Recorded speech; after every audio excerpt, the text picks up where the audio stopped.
गौतम बुद्ध कहते हैं, मनुष्य की पहचान उसके सुख के दिनों से नहीं होती, बल्कि उन दिनों से होती है जब उसके पास टूट जाने के हजार कारण होते हैं और फिर भी वह अपने भीतर उम्मीद की एक छोटी सी लौ जलाए रखता है।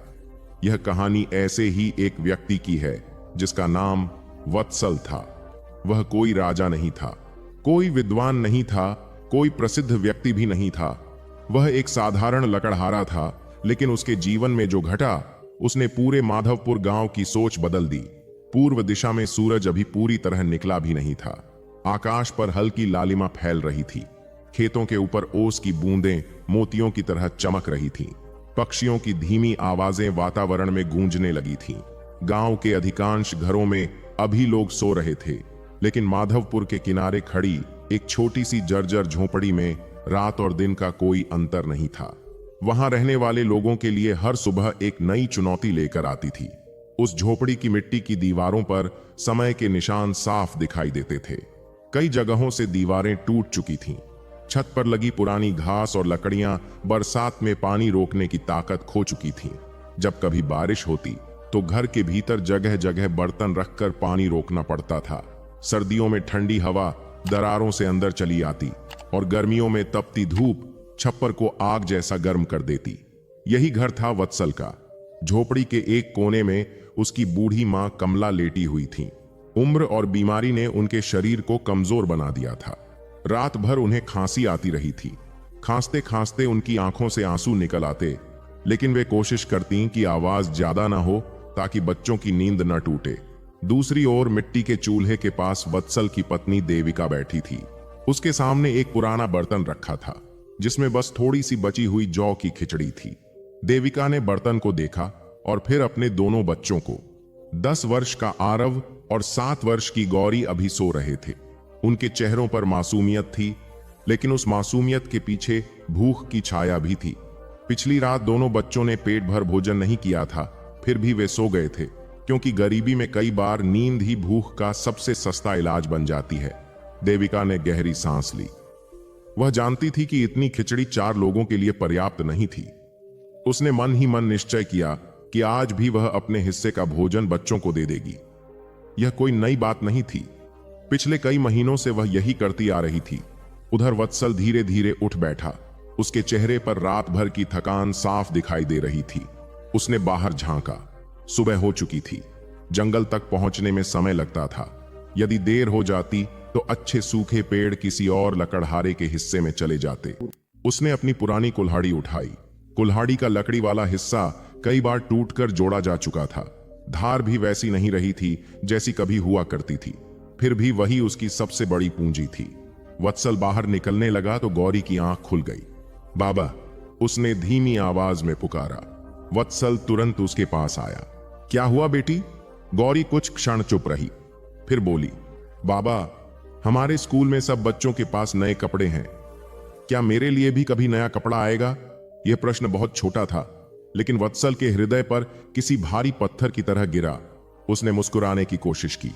जरूर आएगा बेटी, बहुत सुंदर कपड़ा आएगा। गौरी मुस्कुरा दी, क्योंकि बच्चों को अपने माता पिता के वादों पर विश्वास करने की आदत होती है। लेकिन वत्सल जानता था कि उसके पास ऐसा कोई उत्तर नहीं था जो वास्तविकता बदल सके। वह झोपड़ी से बाहर निकल आया। गांव की पगडंडी पर चलते हुए वह जंगल की ओर बढ़ने लगा। रास्ते में कई लोग मिले। कुछ ने अभिवादन किया, कुछ ने नहीं। कई लोगों की निगाहों में दया थी और कई की निगाहों में उपहास।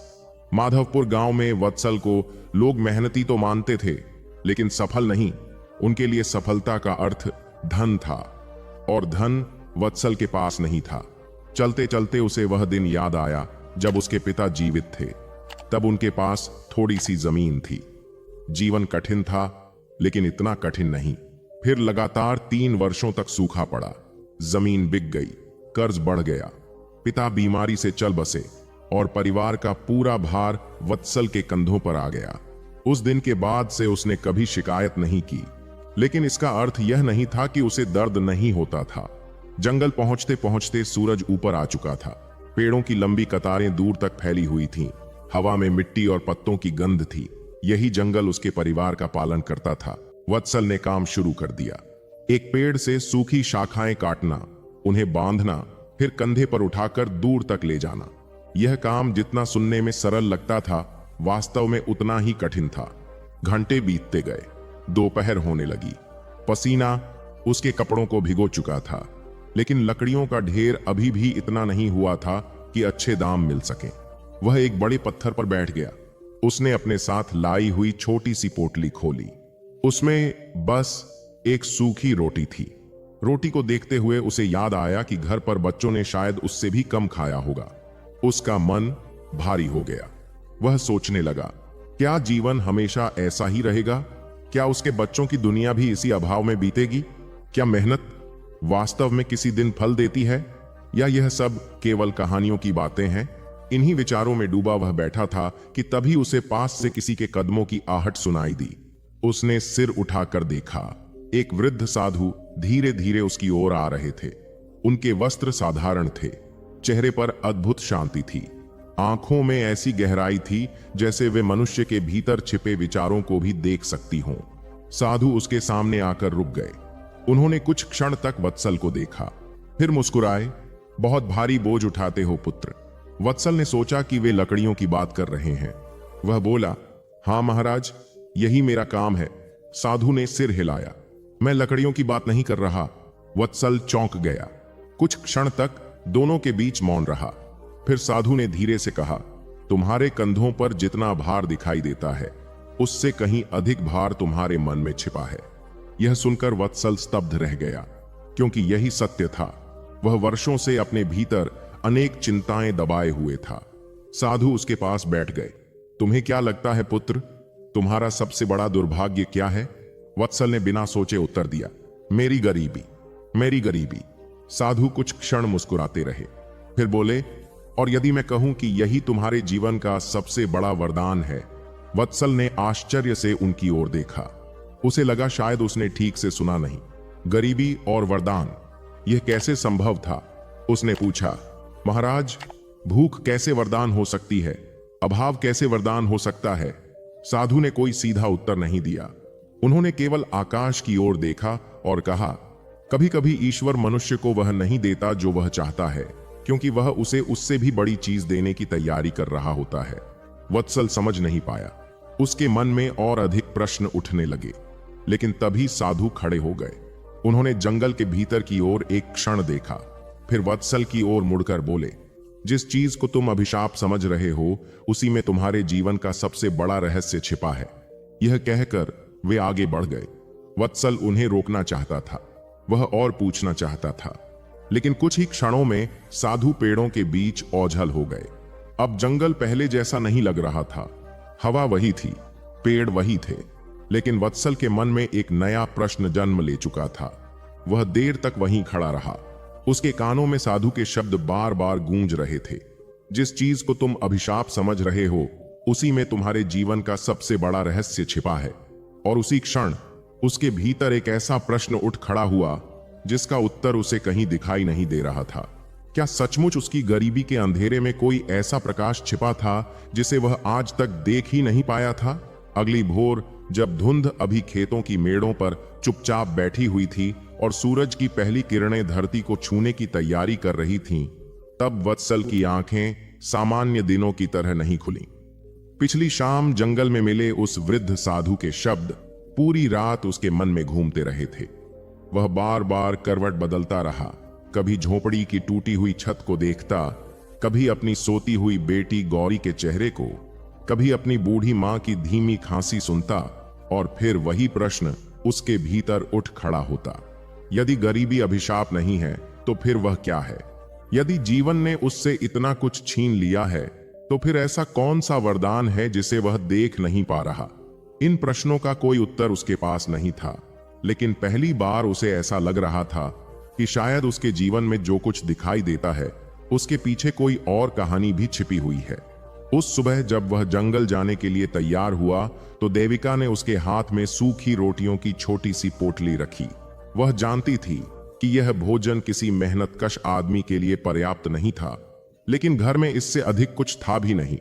वत्सल ने बिना कुछ कहे पोटली ले ली। उसने देविका की आंखों में देखा। वहां थकान थी, चिंता थी, लेकिन शिकायत नहीं थी। यही बात उसे सबसे अधिक कचोटती थी। कई बार उसे लगता था कि यदि देविका उससे झगड़ा कर लेती, उसे दोष देती, उससे प्रश्न करती, तो शायद उसका अपराध बोध कुछ कम हो जाता। लेकिन वह स्त्री हर कठिनाई को अपने भीतर छिपाकर मुस्कुरा देती थी। यही मुस्कान वत्सल को और अधिक बेचैन कर देती थी। जंगल की ओर जाते हुए रास्ते में उसने देखा कि गांव के कुछ किसान अपनी बैलगाड़ियों के साथ खेतों की ओर जा रहे थे।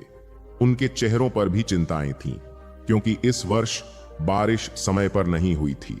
कुओं का पानी नीचे चला गया था। फसलें पहले जैसी नहीं थीं, लेकिन फिर भी उनके पास जमीन थी, पशु थे, कुछ न कुछ साधन थे। वत्सल के पास तो केवल उसकी कुल्हाड़ी और उसका श्रम था। यदि किसी दिन वह बीमार पड़ जाता तो उस दिन उसके घर का चूल्हा भी ठंडा पड़ जाता। जंगल पहुंचने के बाद उसने काम शुरू तो कर दिया, लेकिन उसका मन बार बार उसी साधु की ओर चला जाता। वह सूखी शाखाएं काट रहा था, लेकिन उसके भीतर विचारों का शोर चल रहा था। तभी उसकी नजर जंगल के उस हिस्से पर पड़ी जहां वह सामान्यतः कभी नहीं जाता था। वह इलाका घना था। वहां पेड़ इतने बड़े और पुराने थे कि दिन के समय भी अंधेरा सा बना रहता था। गांव के अधिकांश लकड़हारे उस दिशा में जाने से बचते थे। कुछ लोग कहते थे कि वहां जंगली जानवर रहते हैं, कुछ कहते थे कि वहां रास्ता भटक जाना आसान है। लेकिन उस दिन न जाने क्यों वत्सल के मन में उस दिशा में जाने की इच्छा हुई। वह धीरे धीरे उस ओर बढ़ने लगा। जितना आगे जाता, जंगल उतना ही शांत होता जाता। पक्षियों की आवाजें कम हो गईं। हवा की सरसराहट भी जैसे धीमी पड़ गई। ऐसा लग रहा था मानो जंगल स्वयं किसी रहस्य को छिपाकर बैठा हो। कई बार उसके मन में वापस लौटने का विचार आया, लेकिन फिर उसे साधु की बात याद आ जाती और वह आगे बढ़ता रहता। लगभग 1 घंटे तक चलने के बाद वह एक ऐसे स्थान पर पहुंचा जिसे उसने पहले कभी नहीं देखा था। वहां एक विशाल वृक्ष खड़ा था, इतना विशाल कि उसकी जड़ें धरती के ऊपर तक उभरी हुई थीं और उसकी शाखाएं चारों दिशाओं में फैलकर मानो आकाश को छू रही थीं। वत्सल ने अपने जीवन में अनेक पेड़ देखे थे, लेकिन ऐसा वृक्ष कभी नहीं देखा था। उसने कुल्हाड़ी उठाई और वृक्ष के पास पहुंचा, लेकिन जैसे ही उसने पहली चोट करने के लिए हाथ पीछे खींचा, उसकी नजर तने के पास कुछ चमकती हुई चीज पर पड़ी। वह झुककर देखने लगा। वहां मिट्टी के भीतर आधा दबा हुआ एक छोटा सा धातु का टुकड़ा था। उसने उसे बाहर निकाला। वह कोई साधारण धातु नहीं थी। उस पर कुछ विचित्र निशान बने हुए थे जिन्हें वह समझ नहीं पाया। पहली नजर में वह किसी पुराने आभूषण का हिस्सा लगता था। वत्सल ने उसे उलट पलट कर देखा। उसके मन में उत्सुकता जागी। आखिर इतनी गहराई में यह वस्तु कैसे पहुंची? उसी समय उसे ऐसा लगा जैसे किसी ने दूर से उसका नाम पुकारा हो। वत्सल! उसने तुरंत पीछे मुड़कर देखा। कोई नहीं था। जंगल बिल्कुल शांत था। उसने सोचा शायद यह उसका भ्रम होगा, लेकिन उसके भीतर एक अजीब सी बेचैनी पैदा हो गई। वह कुछ देर तक वहीं खड़ा रहा। फिर उसने धातु का वह टुकड़ा अपनी पोटली में रख लिया और लकड़ी काटने लगा। पूरा दिन काम करते हुए भी उसका ध्यान बार बार उसी वस्तु की ओर जाता रहा। शाम को जब वह घर लौटा तो बच्चों ने हमेशा की तरह दौड़कर उसका स्वागत किया। गौरी ने तुरंत पूछा कि क्या वह उसके लिए कुछ लाया है। वत्सल मुस्कुराया और उसने वह धातु का टुकड़ा उसे दिखा दिया। गौरी की आंखें चमक उठीं। बच्चों के लिए छोटी सी चीज भी खजाने जैसी होती है। बाबा, यह तो बहुत पुरानी लगती है। वत्सल ने सिर हिलाया। हाँ बेटी, शायद बहुत पुरानी है। रात को जब सब सो गए तब भी वह उस वस्तु को देखता रहा। उसे समझ नहीं आ रहा था कि वह क्यों बार बार उसी के बारे में सोच रहा है। आखिर वह कोई कीमती वस्तु भी नहीं थी। उससे उसके घर की गरीबी दूर नहीं होने वाली थी, लेकिन फिर भी उसके भीतर एक अजीब सा आकर्षण पैदा हो गया था। अगले कई दिनों तक वह उसी जंगल के हिस्से में जाने लगा। अब उसके भीतर लकड़ियां काटने से अधिक उस रहस्य को समझने की इच्छा थी। एक दिन जब वह फिर उसी विशाल वृक्ष के पास पहुंचा तो उसने देखा कि वहां कुछ नए निशान बने हुए हैं। मिट्टी पर किसी के पैरों के चिन्ह दिखाई दे रहे थे।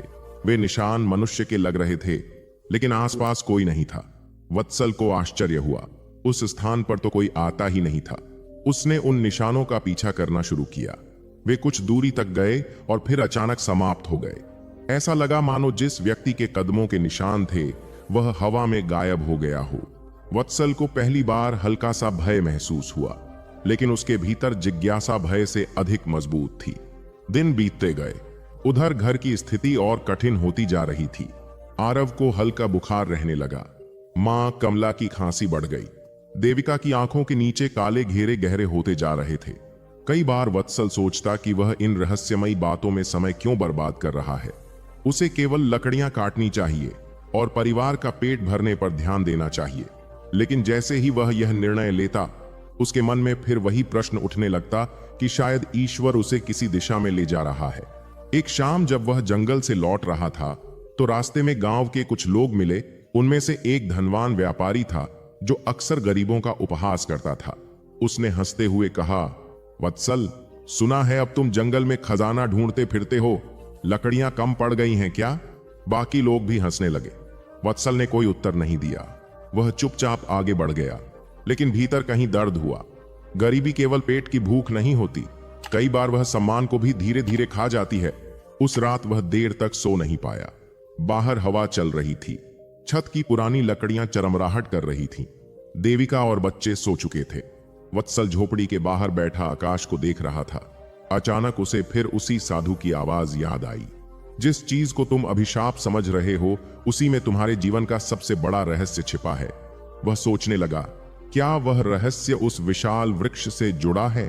क्या वह धातु का टुकड़ा किसी संकेत का हिस्सा है? क्या यह सब केवल संयोग है, या वास्तव में उसके जीवन में कुछ ऐसा होने वाला है जिसकी कल्पना उसने कभी नहीं की?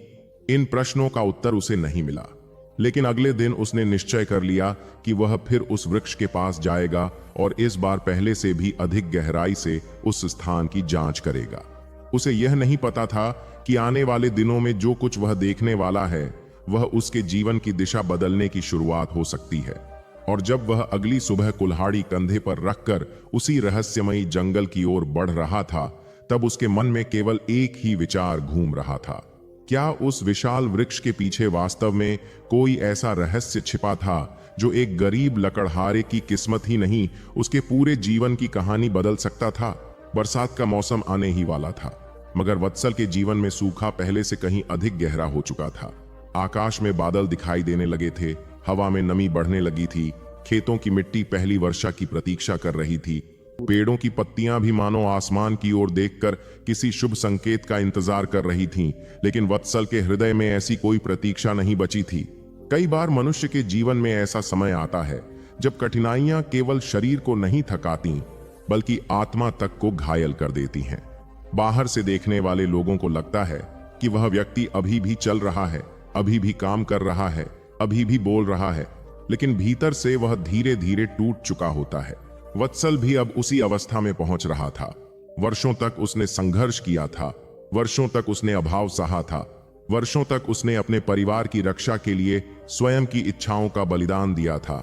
लेकिन अब उसे लगने लगा था कि शायद उसका जीवन एक ऐसे चक्र में फंस गया है जहां परिश्रम का कोई परिणाम नहीं मिलता, जहां आशा हर बार जन्म लेते ही मर जाती है और जहां सपने देखने का साहस भी धीरे धीरे समाप्त हो जाता है।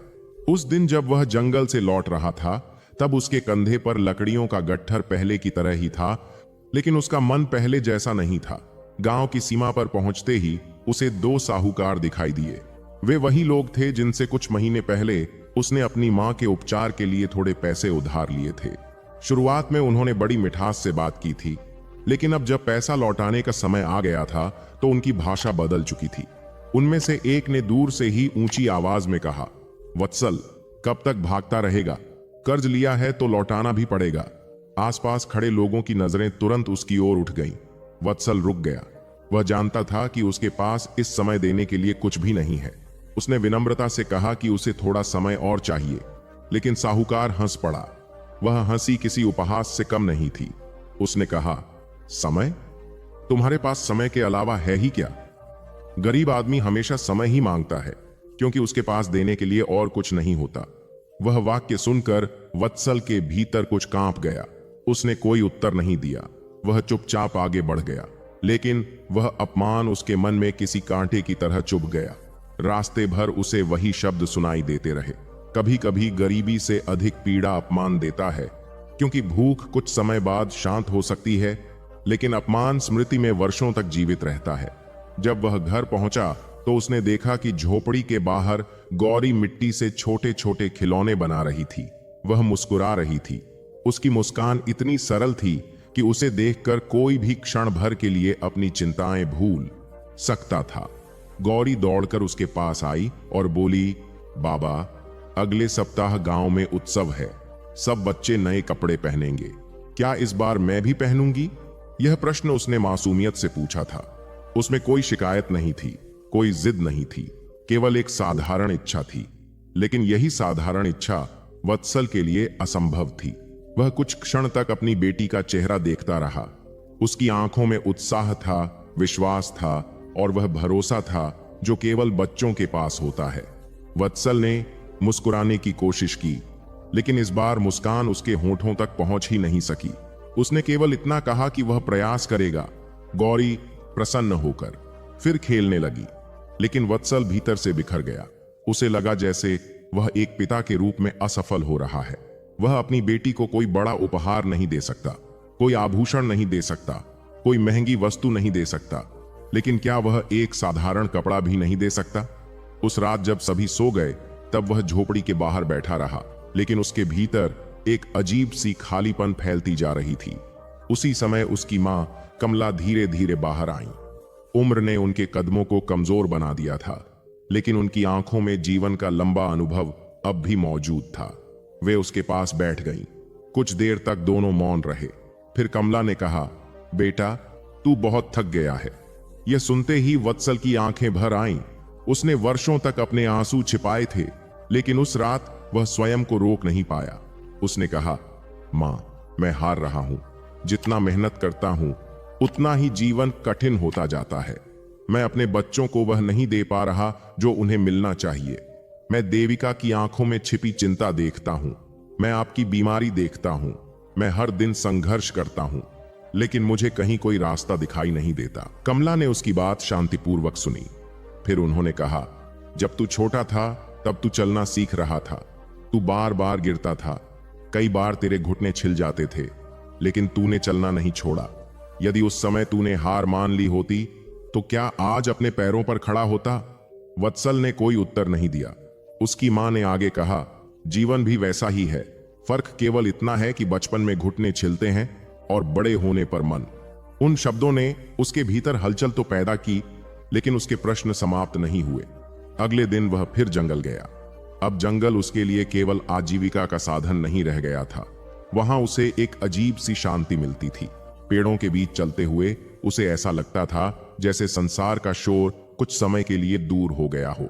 उसी दिन जंगल के एक हिस्से में उसकी मुलाकात एक ऐसे व्यक्ति से हुई जिसे उसने पहले कभी नहीं देखा था।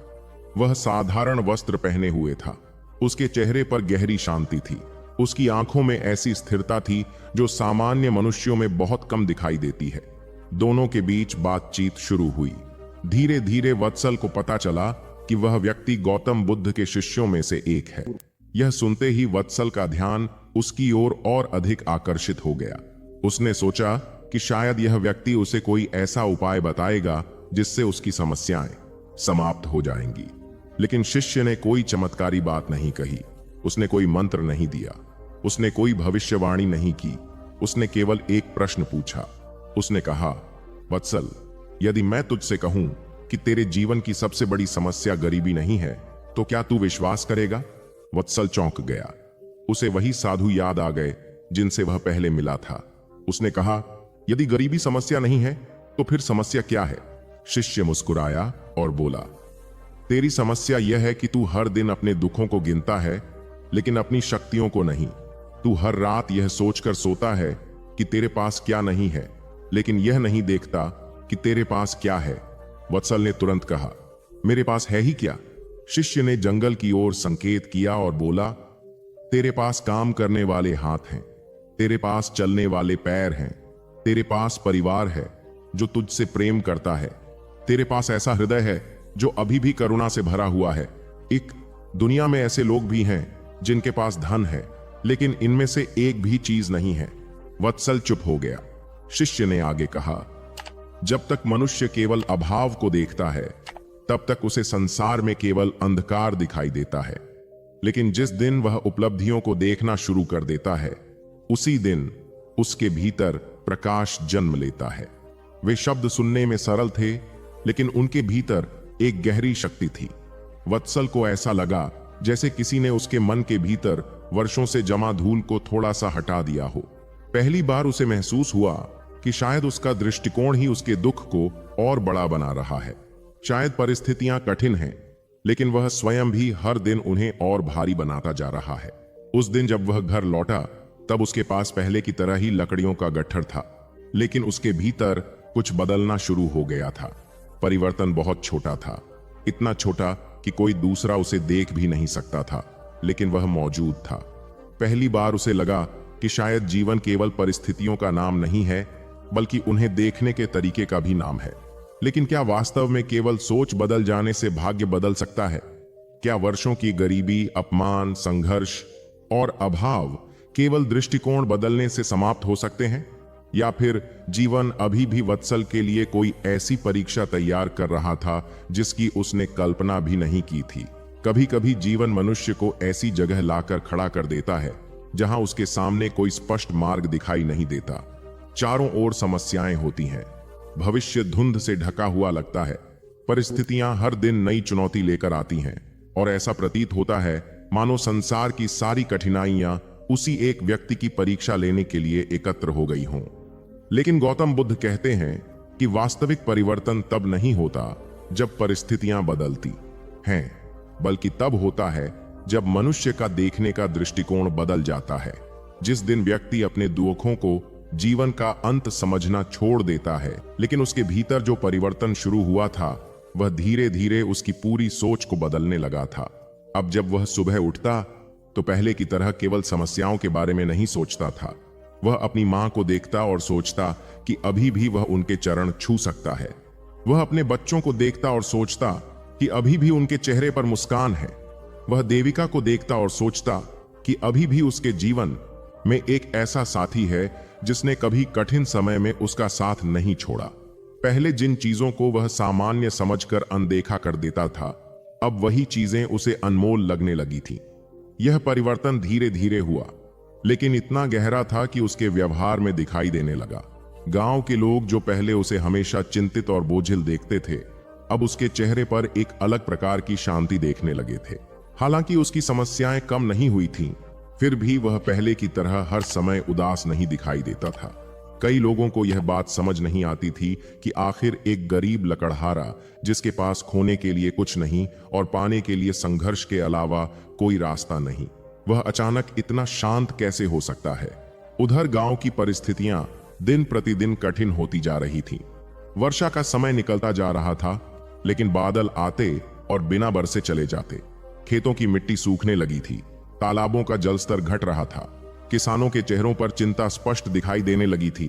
जो लोग कभी वत्सल की गरीबी पर हंसते थे, अब वे स्वयं भविष्य को लेकर भयभीत रहने लगे थे। गांव की चौपाल पर हर दिन इसी विषय पर चर्चा होती। कोई कहता कि इस बार अकाल आने वाला है, कोई कहता कि देवता नाराज हैं, कोई कहता कि आने वाले महीने बहुत कठिन होंगे। लेकिन चर्चाओं से पेट नहीं भरता और भय से खेतों में पानी नहीं आता। एक शाम जब वत्सल जंगल से लौट रहा था, तब उसने देखा कि रास्ते के किनारे एक वृद्ध किसान बैठा हुआ है। उसका नाम हरिराम था। वह गांव के सबसे मेहनती किसानों में गिना जाता था, लेकिन इस बार उसकी फसल लगभग नष्ट हो चुकी थी। उसके चेहरे पर ऐसी निराशा थी जैसी वत्सल ने पहले कभी नहीं देखी थी। वत्सल उसके पास बैठ गया। कुछ देर तक दोनों चुप रहे। फिर हरिराम बोला, मैंने जीवन भर मेहनत की, लेकिन इस बार लगता है सब समाप्त हो जाएगा। पहले का वत्सल शायद उसे कोई उत्तर न दे पाता, क्योंकि वह स्वयं निराशा में डूबा रहता था। लेकिन इस बार उसने शांत स्वर में कहा, जब तक सांस चल रही है तब तक कुछ भी समाप्त नहीं होता। खेत सूख सकते हैं, धन समाप्त हो सकता है, लेकिन यदि मनुष्य का साहस बचा हुआ है तो वह फिर से शुरुआत कर सकता है। हरिराम ने उसकी ओर देखा। उसे आश्चर्य हुआ कि यह बात वही वत्सल कह रहा है जो कुछ समय पहले तक स्वयं संघर्षों के भार से दबा हुआ दिखाई देता था। धीरे धीरे वत्सल को यह समझ आने लगा था कि दुख बांटने से कम होता है और साहस बांटने से बढ़ता है।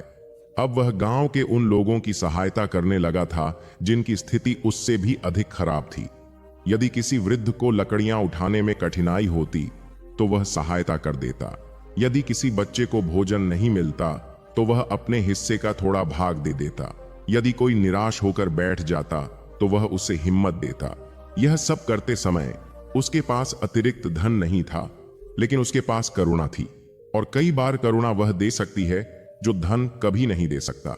घर पर भी परिवर्तन दिखाई देने लगा था।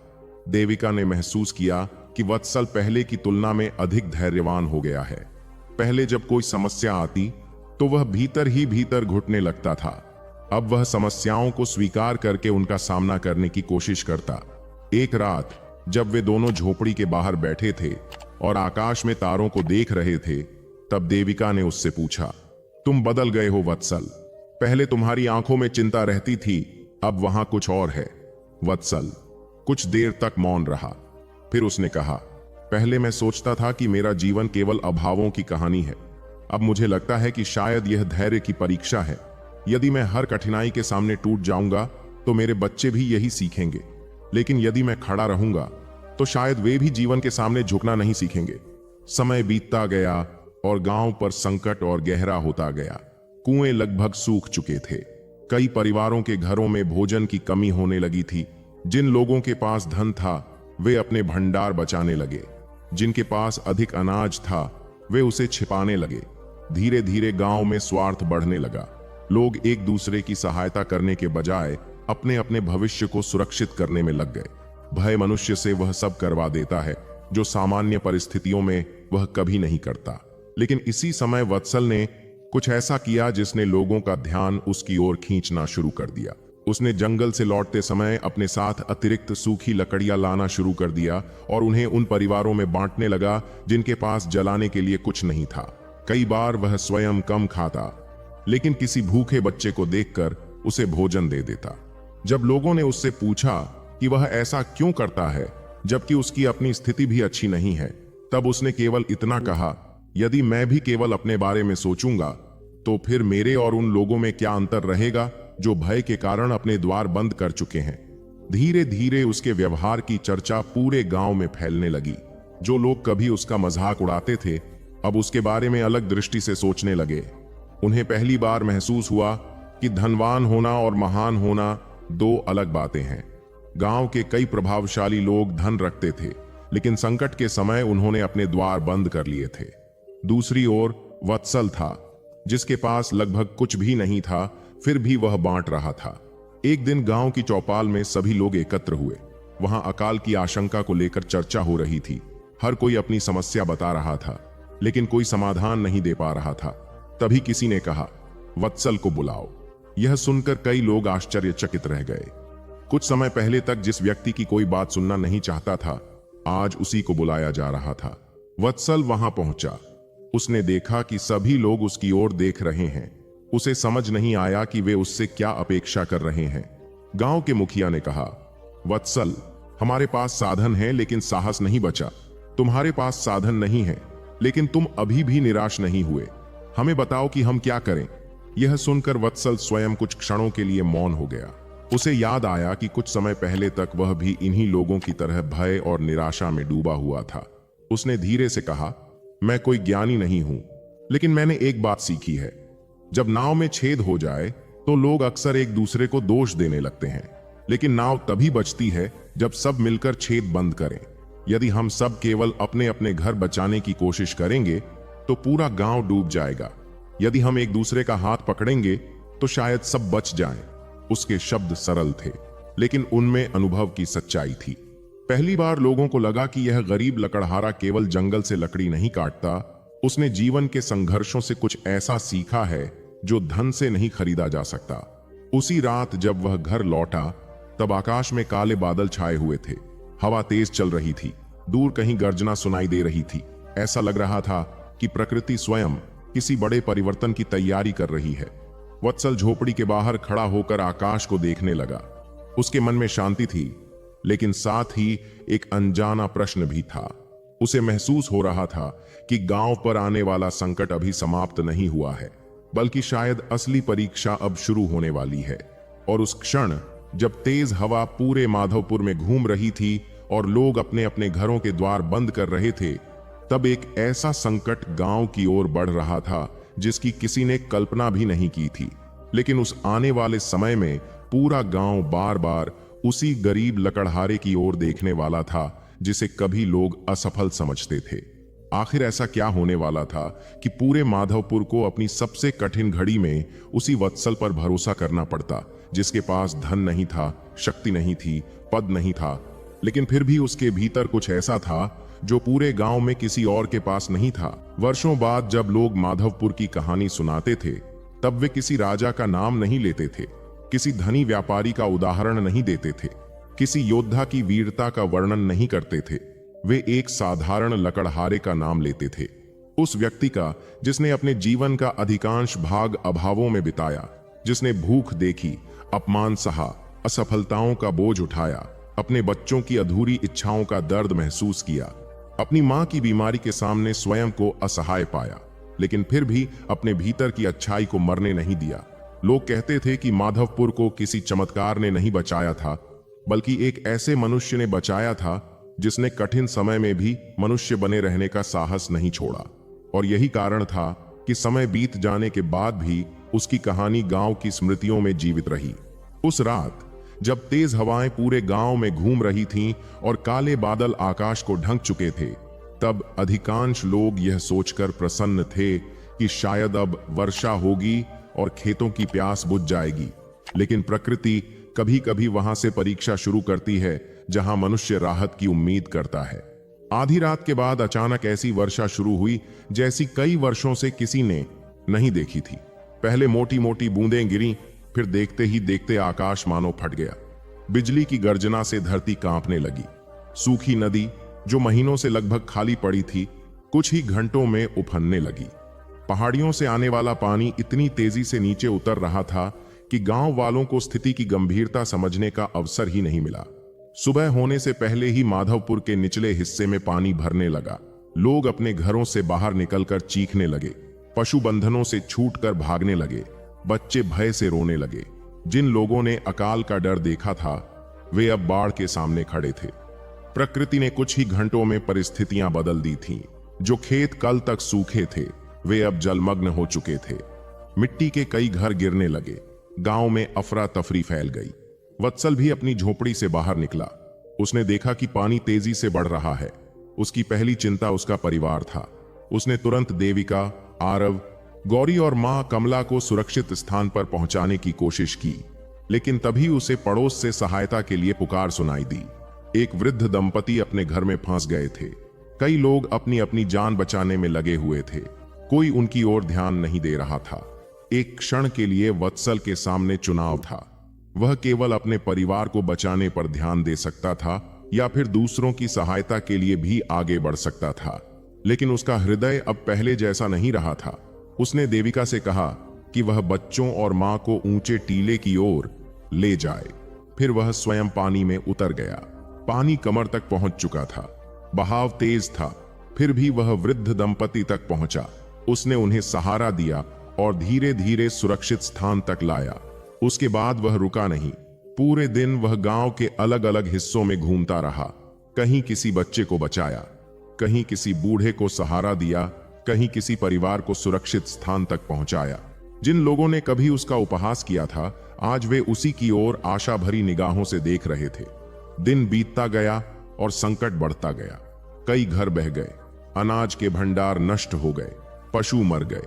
गांव की संपत्ति का बड़ा हिस्सा कुछ ही घंटों में समाप्त हो गया। लेकिन उस आपदा ने एक और सत्य उजागर किया। जिन लोगों ने वर्षों तक धन इकट्ठा किया था, वे भी उतने ही असहाय थे जितने गरीब लोग। बाढ़ ने किसी के घर का आकार नहीं देखा, किसी की हैसियत नहीं देखी। उसने सबको समान बना दिया। जब शाम हुई, तब गांव के लोग एक ऊंचे स्थान पर इकट्ठा हुए।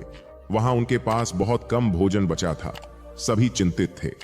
तभी वत्सल ने प्रस्ताव रखा कि जो भी भोजन बचा है, उसे सब मिलकर साझा करें। कुछ लोगों ने विरोध किया। वे अपने परिवार के लिए भोजन बचाकर रखना चाहते थे, लेकिन अधिकांश लोगों ने वत्सल की बात का समर्थन किया। धीरे धीरे भोजन बांटा गया। पहली बार पूरे गांव ने संकट का सामना एक परिवार की तरह करना शुरू किया। अगले कई दिन अत्यंत कठिन थे। भोजन कम था, संसाधन कम थे, भविष्य अनिश्चित था। लेकिन इन्हीं दिनों में गांव वालों ने वह देखा जो उन्होंने पहले कभी नहीं देखा था।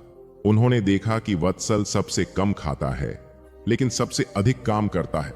उन्होंने देखा कि वह सबसे अंत में विश्राम करता है और सबसे पहले उठता है। उन्होंने देखा कि वह दूसरों के दुख को अपने दुख से पहले रखता है और धीरे धीरे लोगों के मन में उसके लिए सम्मान जन्म लेने लगा। इन्हीं कठिन दिनों में एक और घटना घटी जिसने वत्सल के जीवन को गहराई से प्रभावित किया। उसकी मां कमला की तबीयत अचानक बहुत बिगड़ गई। उम्र, बीमारी और हाल की आपदा ने उनके शरीर को पूरी तरह कमजोर कर दिया था। एक रात वे वत्सल को अपने पास बुलाती हैं। बाहर वर्षा की अंतिम बूंदें गिर रही थीं। दूर कहीं बादलों की हल्की गर्जना सुनाई दे रही थी। कमला ने वत्सल का हाथ अपने हाथ में लिया और लंबे समय तक उसे देखती रही। फिर उन्होंने धीमे स्वर में कहा, बेटा, जीवन भर मैं तुझे देखती रही हूं। मैंने तुझे गिरते देखा, उठते देखा, संघर्ष करते देखा। कई बार मुझे लगा कि अब तू टूट जाएगा, लेकिन हर बार तू खड़ा हो गया। आज मैं तुझसे एक बात कहना चाहती हूं। वत्सल की आंखें भर आईं। कमला बोली, जब तू छोटा था तब मैं सोचती थी कि एक दिन तू बहुत धनवान बनेगा, लेकिन अब मुझे समझ आया है कि ईश्वर ने तेरे लिए कुछ और चुना था। धनवान बहुत लोग होते हैं, लेकिन बड़ा हृदय बहुत कम लोगों का होता है। तूने अपने जीवन में धन नहीं कमाया, लेकिन तूने लोगों का विश्वास कमाया है। तूने लोगों का प्रेम कमाया है, और यह वह संपत्ति है जिसे मृत्यु भी नहीं छीन सकती। इन शब्दों के बाद कमला कुछ देर मौन रही। उनके चेहरे पर अद्भुत शांति थी। उसी रात उन्होंने अंतिम सांस ली। वत्सल टूट गया। वह अपनी मां से अत्यंत प्रेम करता था। उसे लगा जैसे उसके जीवन का एक आधार स्तंभ अचानक समाप्त हो गया हो। लेकिन जब उसने अपनी मां के शांत चेहरे को देखा, तब उसे पहली बार मृत्यु का एक अलग अर्थ समझ में आया। उसे लगा जैसे उनकी शिक्षा अभी भी जीवित है, जैसे वे शरीर से चली गई हैं, लेकिन उनके शब्द उसके भीतर रह गए हैं।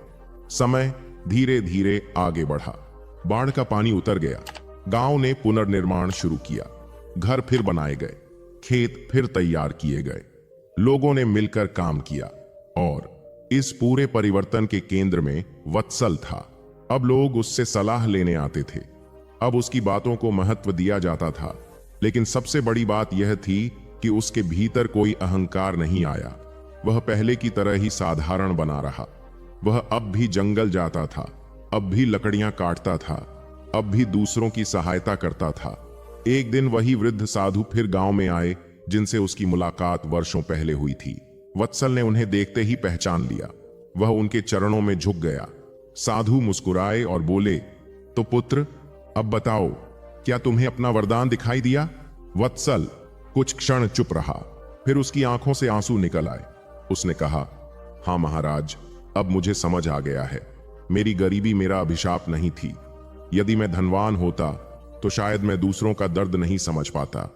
यदि मेरे जीवन में संघर्ष न होते तो शायद धैर्य न सीख पाता। यदि मेरे पास सब कुछ होता तो शायद मैं करुणा का मूल्य न जान पाता। साधु ने संतोष से सिर हिलाया। यही वह सत्य है जिसे अधिकांश लोग कभी नहीं समझ पाते। संसार धन को संपत्ति मानता है, लेकिन बुद्धिमान व्यक्ति चरित्र को संपत्ति मानता है। धन खो सकता है, पद छिन सकता है, शरीर बूढ़ा हो सकता है, लेकिन एक अच्छा हृदय मनुष्य के साथ अंत तक रहता है। वत्सल मौन खड़ा रहा। अब उसे अपने जीवन के सभी संघर्षों का अर्थ समझ आने लगा था। उसे समझ आ गया था कि हर पीड़ा उसे कुछ सिखाने आई थी। हर अभाव ने उसे मजबूत बनाया था। हर अपमान ने उसे विनम्र बनाया था। हर कठिनाई ने उसे दूसरों का दुख समझना सिखाया था। और यही उसकी सबसे बड़ी कमाई थी। गौतम बुद्ध कहते हैं, जीवन में सबसे गरीब वह नहीं जिसके पास धन नहीं है, बल्कि वह है जिसने कठिनाइयों के कारण अपने भीतर की अच्छाई खो दी है। और सबसे धनी वह नहीं जिसके पास सोना चांदी है, बल्कि वह है जिसके पास करुणा, धैर्य, सत्य और प्रेम है। वत्सल की कहानी हमें यही सिखाती है कि जीवन की सबसे बड़ी जीत परिस्थितियों को हराने में नहीं, बल्कि परिस्थितियों के बावजूद अच्छा इंसान बने रहने में है।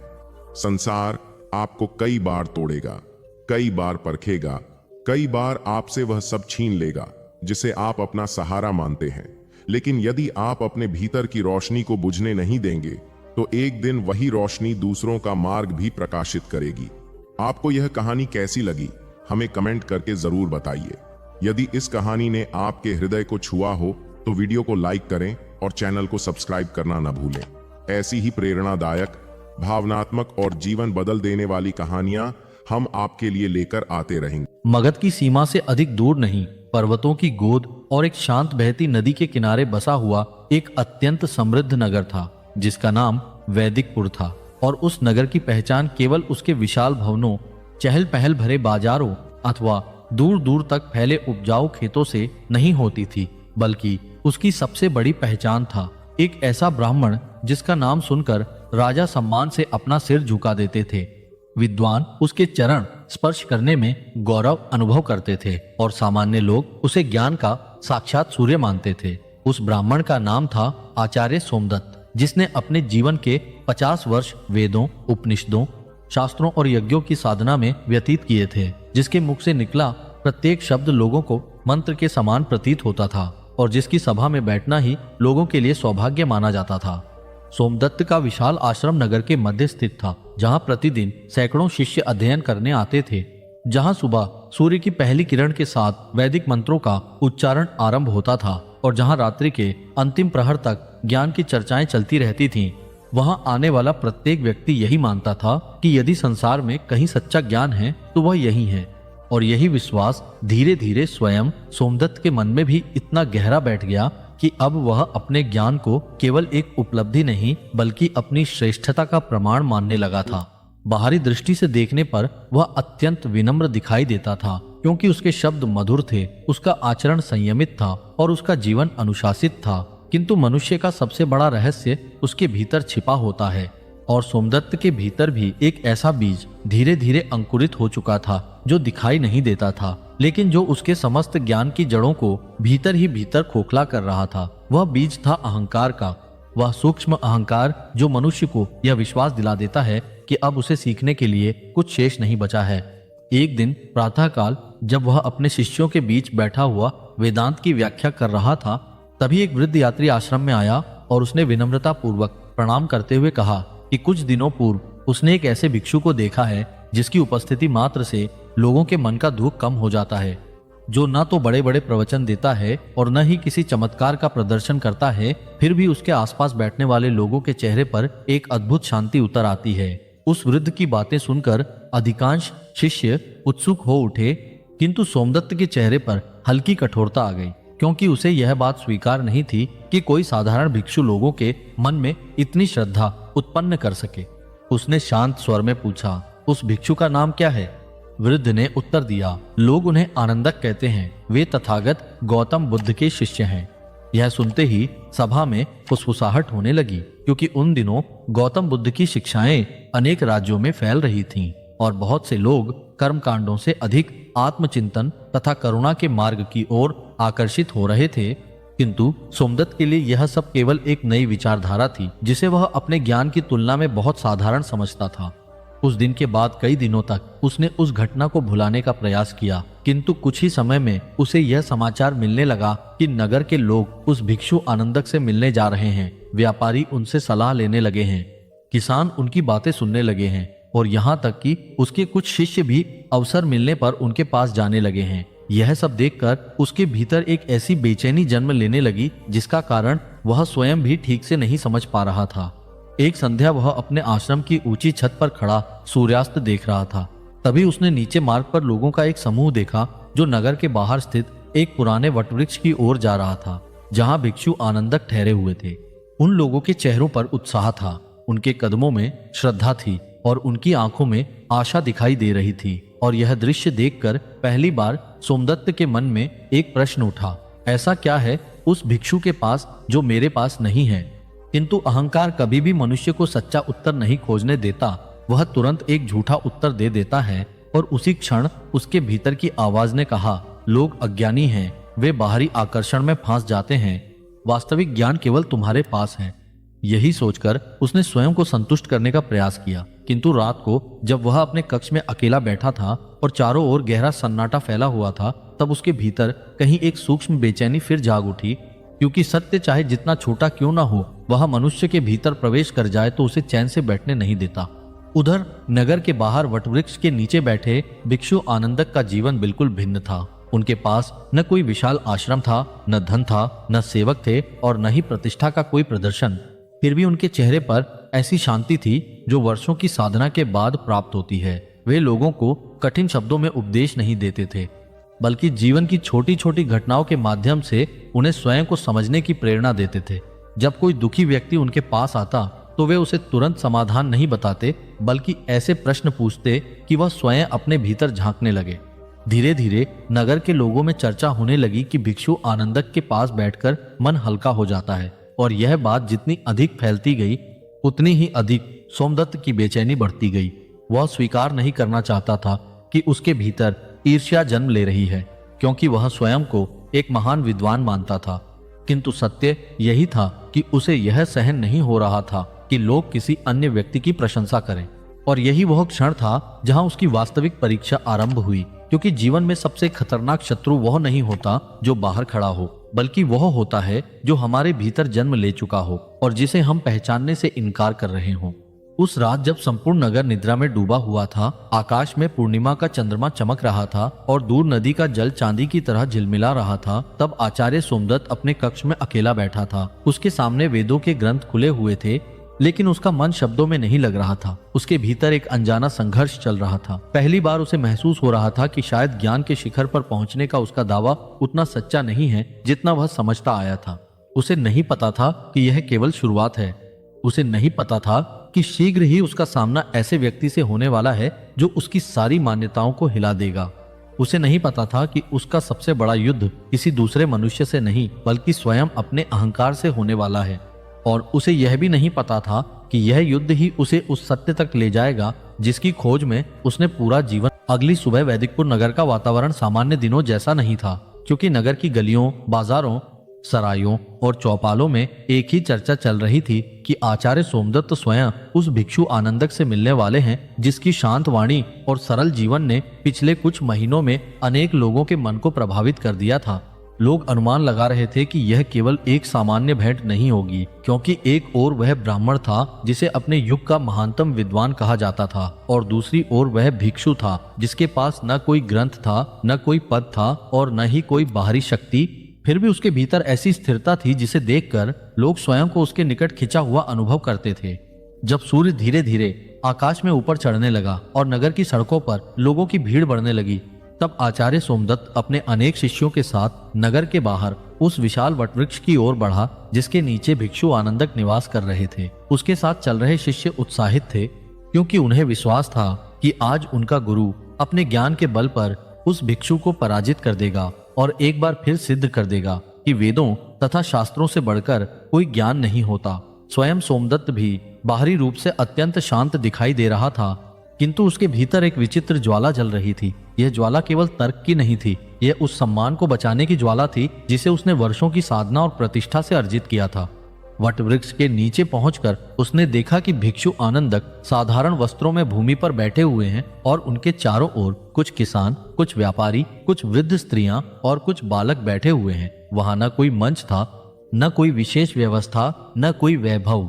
फिर भी उस स्थान पर ऐसी शांति व्याप्त थी कि कुछ क्षणों के लिए स्वयं सोमदत्त भी मौन रह गया। उसे ऐसा लगा जैसे वहां उपस्थित लोग किसी व्यक्ति को नहीं, बल्कि किसी ऐसी अनुभूति को सुन रहे हों जिसे शब्दों में व्यक्त नहीं किया जा सकता। भिक्षु आनंदक ने उसे आते हुए देखा तो तुरंत उठकर खड़े हो गए और अत्यंत विनम्रता से हाथ जोड़कर बोले, आचार्य सोमदत्त, आपके विषय में बहुत कुछ सुना है। आपका यहाँ आगमन मेरे लिए सम्मान की बात है। यह सुनकर सोमदत्त क्षण भर के लिए चौंक गया, क्योंकि उसने अपेक्षा की थी कि भिक्षु उसके सामने अपनी महत्ता सिद्ध करने का प्रयास करेगा, किंतु यहाँ तो कोई प्रतिस्पर्धा दिखाई ही नहीं दे रही थी। फिर भी उसने अपने मन को कठोर बनाए रखा और गंभीर स्वर में कहा, मैं यहाँ सम्मान लेने या देने नहीं आया हूँ, मैं सत्य की परीक्षा लेने आया हूँ। आसपास बैठे लोगों की दृष्टि तुरंत दोनों पर टिक गई। वातावरण में उत्सुकता भर गई। सभी जानते थे कि अब कोई महत्वपूर्ण संवाद होने वाला है। सोमदत्त ने बिना समय गंवाए प्रश्न आरंभ कर दिए। उसने आत्मा, ब्रह्म, यज्ञ, पुनर्जन्म, कर्म और मोक्ष से जुड़े अनेक गूढ़ प्रश्न पूछे। उसके प्रश्न इतने जटिल थे कि सामान्य व्यक्ति उनके अर्थ तक न समझ सके। प्रत्येक प्रश्न के साथ उसे विश्वास था कि अब भिक्षु अवश्य उलझ जाएगा, क्योंकि ये वही प्रश्न थे जिन पर वर्षों तक अध्ययन करना पड़ता था। किंतु आश्चर्य की बात यह थी कि आनंदक न तो घबराए न ही उन्होंने अपने ज्ञान का प्रदर्शन किया।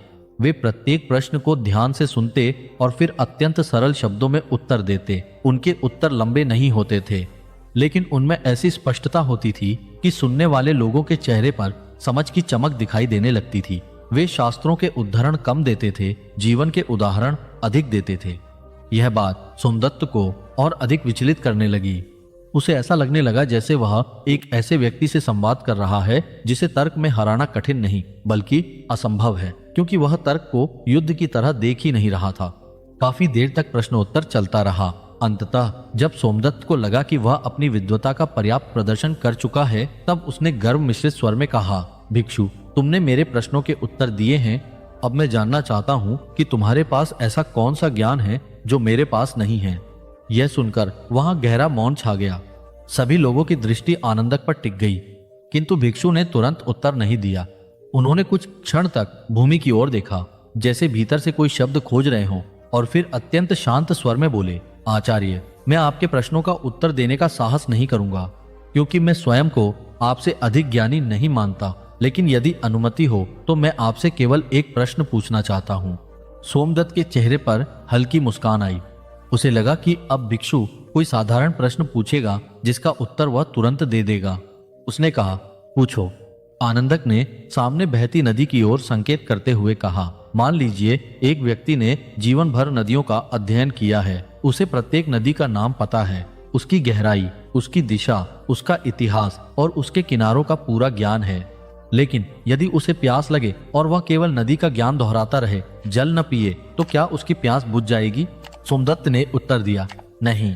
आनंदक ने आगे कहा, और यदि दूसरा व्यक्ति अशिक्षित हो, उसे नदी का नाम भी न पता हो, वह किसी ग्रंथ का अध्ययन भी न करता हो, लेकिन वह नदी से जल पीकर अपनी प्यास बुझा ले, तो उन दोनों में वास्तव में लाभ किसे हुआ? जिसने जल पिया, सोमदत्त ने सहजता से कहा। आनंदक ने उसकी आंखों में देखते हुए अगला प्रश्न पूछा, तो आचार्य, यदि कोई व्यक्ति जीवन भर शांति के विषय में पढ़ता रहे लेकिन उसके भीतर शांति ना हो, और दूसरा व्यक्ति शांति का नाम भी ना जानता हो लेकिन उसका मन शांत हो, तो वास्तव में शांति को किसने पाया? जैसे ही यह प्रश्न समाप्त हुआ, वहां ऐसा मौन छा गया कि दूर बैठे पक्षियों की आवाज भी स्पष्ट सुनाई देने लगी। सोमदत्त के होंठ खुले पर शब्द बाहर नहीं आए। उसने जीवन में हजारों प्रश्नों के उत्तर दिए थे, राजाओं की सभाओं में विद्वानों को पराजित किया था, कठिन से कठिन तर्कों का समाधान प्रस्तुत किया था, लेकिन यह प्रश्न कुछ अलग था। यह किसी शास्त्र से नहीं आया था, यह सीधे उसके जीवन पर आकर खड़ा हो गया था। पहली बार उसे ऐसा लगा जैसे कोई व्यक्ति उसके ज्ञान को नहीं बल्कि उसके अनुभव को परख रहा हो। उसके भीतर अचानक एक असुविधाजनक भावना उठी। उसने स्वयं से पूछा, क्या मैं वास्तव में शांत हूं? उसने स्मरण किया कि पिछले कुछ महीनों से वह भिक्षु की लोकप्रियता से परेशान था। वह रातों को बेचैन रहने लगा था। लोगों की प्रशंसा और आलोचना उसके मन को प्रभावित करने लगी थी। यदि वह वास्तव में इतना ज्ञानी था तो उसका मन इतनी आसानी से क्यों डगमगा रहा था? इन प्रश्नों ने उसके भीतर ऐसी हलचल उत्पन्न कर दी जिसकी उसे अपेक्षा नहीं थी। फिर भी उसका अहंकार अभी पूरी तरह टूटा नहीं था। उसने स्वयं को संभालते हुए कहा, केवल एक प्रश्न से सत्य सिद्ध नहीं होता। आनंदक मुस्कुराए। मैं भी यही कहता हूँ आचार्य, सत्य किसी तर्क से सिद्ध नहीं होता। सत्य तो तब प्रकट होता है जब मनुष्य स्वयं को देखने का साहस करता है। यह वाक्य सोमदत्त के हृदय में किसी तीर की तरह उतर गया। सभा समाप्त हो गई। लोग धीरे धीरे वहां से जाने लगे। कुछ लोग भिक्षु की प्रशंसा कर रहे थे, कुछ आचार्य के पक्ष में बातें कर रहे थे, लेकिन सोमदत्त किसी की बात नहीं सुन रहा था। वह अपने शिष्यों के साथ आश्रम लौट तो आया, पर उसके भीतर एक अजीब संघर्ष शुरू हो चुका था। उस रात उसने कई बार वेदों के पन्ने खोले, लेकिन उसका मन शब्दों पर टिक नहीं पाया। बार बार वही प्रश्न उसके भीतर गूंज रहा था। यदि कोई व्यक्ति शांति के विषय में सब कुछ जानता हो लेकिन उसके भीतर शांति न हो, तो क्या वह वास्तव में ज्ञानी है? चंद्रमा आकाश में ऊपर चढ़ चुका था। पूरा आश्रम शांत था, लेकिन आचार्य सोमदत्त के भीतर एक तूफान उठ चुका था। उसे अभी यह पता नहीं था कि यह केवल एक प्रश्न नहीं था, यह उसके जीवन की सबसे बड़ी यात्रा का पहला द्वार था। और उस द्वार के पार उसका सामना उन सच्चाइयों से होने वाला था जिन्हें वह वर्षों से ज्ञान के आवरण में छिपाता आया था। उस दिन के बाद वैदिकपुर नगर में सब कुछ पहले जैसा दिखाई दे रहा था। सूर्य प्रतिदिन पूर्व दिशा से उदित होता था। बाजारों में व्यापारियों की आवाजें गूंजती थीं, मंदिरों में घंटियां बजती थीं, आश्रम में शिष्य वैदिक मंत्रों का उच्चारण करते थे और लोग अपने अपने कार्यों में व्यस्त रहते थे। किंतु बाहरी संसार की इस सामान्यता के पीछे आचार्य सोमदत्त के भीतर कुछ ऐसा बदलना शुरू हो चुका था जिसे कोई नहीं देख सकता था। भिक्षु आनंदक द्वारा पूछा गया वह एक प्रश्न उसके मन में ऐसे अटक गया था जैसे किसी विशाल वृक्ष की जड़ में एक छोटा सा बीज गिर जाए और धीरे धीरे भीतर ही भीतर अंकुरित होने लगे। वह जितना उस प्रश्न को भुलाने का प्रयास करता, वह उतना ही अधिक उसके भीतर लौट आता। और जब भी वह अपने शिष्यों को शांति, आत्मसंयम और ज्ञान का उपदेश देता, उसके मन के किसी कोने से एक आवाज उठती, क्या तुम स्वयं वही हो जो दूसरों को बनने के लिए कहते हो? कुछ सप्ताह बीत गए। बाहर से देखने पर ऐसा प्रतीत होता था कि जीवन फिर से अपनी पुरानी लय में लौट आया है, किंतु नियति अक्सर मनुष्य के भीतर छिपे भ्रम को तोड़ने के लिए ऐसे अवसर चुनती है जिनकी उसने कभी कल्पना भी नहीं की होती। एक दिन उसका सबसे प्रिय शिष्य, जिसका नाम उदयन था और जिसे वह अपने उत्तराधिकारी के रूप में देखने लगा था, उसके सामने आया। उदयन बचपन से ही आश्रम में था। उसने सोमदत्त से वेद, उपनिषद और शास्त्र सीखे थे और सोमदत्त उसे अपने ज्ञान की सबसे बड़ी उपलब्धि मानता था। जब उदयन उसके सामने हाथ जोड़कर खड़ा हुआ तो उसके चेहरे पर एक अजीब गंभीरता थी। सोमदत्त ने पूछा, क्या बात है पुत्र, तुम्हारे मन में कोई चिंता दिखाई दे रही है? उदयन ने कुछ क्षण मौन रहकर उत्तर दिया, आचार्य, मैं आश्रम छोड़ना चाहता हूँ।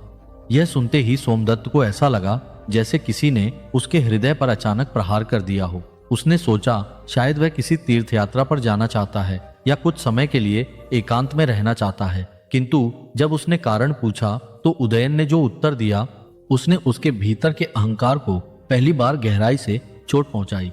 उदयन बोला, मैंने आपके पास बहुत ज्ञान प्राप्त किया है, लेकिन मुझे अभी भी वह शांति नहीं मिली जिसकी मैं खोज कर रहा हूँ। कुछ दिनों पहले मैं भिक्षु आनंदक के पास गया था। उन्होंने मुझे कोई नया शास्त्र नहीं सिखाया, कोई नया मंत्र नहीं दिया, लेकिन उनके पास बैठकर मुझे पहली बार लगा कि मैं स्वयं को देख पा रहा हूँ। मैं उनकी संगति में रहकर जीवन को समझना चाहता हूँ। ये शब्द सुनकर सोमदत्त का चेहरा कठोर हो गया। उसके भीतर क्रोध, पीड़ा और अपमान की मिलीजुली लहर उठी। उसे लगा जैसे वर्षों की मेहनत और स्नेह का प्रतिफल उसे विश्वासघात के रूप में मिला हो। वह चाहता तो उदयन को रोक सकता था, अपनी प्रतिष्ठा का प्रभाव दिखा सकता था, लेकिन किसी कारण से उसके शब्द गले में अटक गए। उदयन प्रणाम करके चला गया और सोमदत्त लंबे समय तक उसी स्थान पर बैठा रहा। उस दिन पहली बार उसे महसूस हुआ कि ज्ञान का वह महल जिसे उसने जीवन भर बनाया था उतना अडिग नहीं है जितना वह समझता था। लेकिन यह तो केवल शुरुआत थी। कुछ ही महीनों बाद उस प्रदेश में भयंकर सूखा पड़ गया। वर्षा तो आई, बादल आए, गर्जना हुई, लेकिन जल की बूंदें धरती तक नहीं पहुंची। खेत सूखने लगे, कुएं खाली होने लगे और लोगों के चेहरों पर चिंता की रेखाएं गहराने लगी। जो व्यापारी पहले समृद्ध थे वे भी कठिनाइयों का सामना करने लगे। आश्रम में आने वाले दान की मात्रा कम होने लगी। धीरे धीरे वह वैभव जिस पर सोमदत्त को गर्व था घटने लगा। एक शाम वह आश्रम के प्रांगण में खड़ा था। सामने सूखी धरती पड़ी थी, हवा में धूल उड़ रही थी और वृक्षों की पत्तियां मुरझा चुकी थीं। उसी समय उसके मन में एक विचित्र विचार उठा। मैंने जीवन भर यज्ञ किए, मंत्र पढ़े, अनुष्ठान किए, फिर भी मैं इस सूखे को रोक नहीं पाया। यदि मेरा ज्ञान इतना महान है तो मैं इस पीड़ा के सामने इतना असहाय क्यों हूं? उनके यह प्रश्न उसे भीतर तक हिला गया। किंतु जीवन अभी और कठोर होने वाला था। कुछ समय बाद उसकी वृद्ध माता गंभीर रूप से बीमार पड़ गईं। वे वही स्त्री थीं जिन्होंने बचपन में उसे संस्कार दिए थे, जिन्होंने उसके संघर्षों के दिनों में उसका साथ दिया था और जिनकी आंखों में उसे देखकर गर्व झलकता था। सोमदत्त ने श्रेष्ठ वैद्यों को बुलाया, औषधियां मांगवाई, प्रार्थनाएं की, यज्ञ किए, किंतु मृत्यु धीरे धीरे उनकी ओर बढ़ती रही। एक रात जब उनकी सांसें बहुत धीमी हो गईं, तब उन्होंने सोमदत्त का हाथ पकड़कर कहा, पुत्र, जीवन भर मैंने तुम्हें ज्ञान अर्जित करते देखा है पिता, लेकिन एक बात याद रखना, मनुष्य का सबसे बड़ा ज्ञान यह जानना है कि वह सब कुछ नियंत्रित नहीं कर सकता। कुछ ही क्षणों बाद उनका हाथ ढीला पड़ गया। सोमदत्त स्तब्ध बैठा रह गया। वह जिसने हजारों लोगों को मृत्यु के विषय में उपदेश दिए थे, उस रात अपनी ही माता की मृत्यु के सामने असहाय होकर बैठा था। उसे पहली बार समझ में आया कि मृत्यु के बारे में बोलना और मृत्यु को अपने सामने देखना दो बिल्कुल अलग अनुभव हैं। दिन बीतते गए, लेकिन उसका मन और अधिक अशांत होता गया। रात को वह अपने कक्ष में लेटता तो नींद उससे दूर भाग जाती। कभी उसे उदयन का चेहरा दिखाई देता, कभी सूखे खेत, कभी अपनी माता की अंतिम मुस्कान। उसे लगता जैसे उसका मन एक ऐसे घोड़े की तरह हो गया है जो बिना दिशा के दौड़ रहा हो और जिसे रोकने वाला कोई ना हो। इन्हीं दिनों एक दिन वह नगर से बाहर निकल गया। वह बिना किसी उद्देश्य के चलता रहा जब तक कि उसके कदम अनायास उसी वट वृक्ष तक नहीं पहुंच गए जहां भिक्षु आनंदक निवास करते थे। वहां पहुंचकर उसने एक ऐसा दृश्य देखा जिसने उसे भीतर तक झकझोर दिया। कुछ गरीब किसान बैठे हुए थे। उनके खेत सूख चुके थे। उनके पास भोजन की कमी थी। भविष्य अनिश्चित था। फिर भी वे आनंदक के पास बैठकर शांत दिखाई दे रहे थे। भिक्षु स्वयं अत्यंत साधारण भोजन कर रहे थे। उनके पास कोई संपत्ति नहीं थी, फिर भी उनके चेहरे पर वही स्थिर मुस्कान थी। सोमदत्त ने दूर खड़े खड़े यह सब देखा।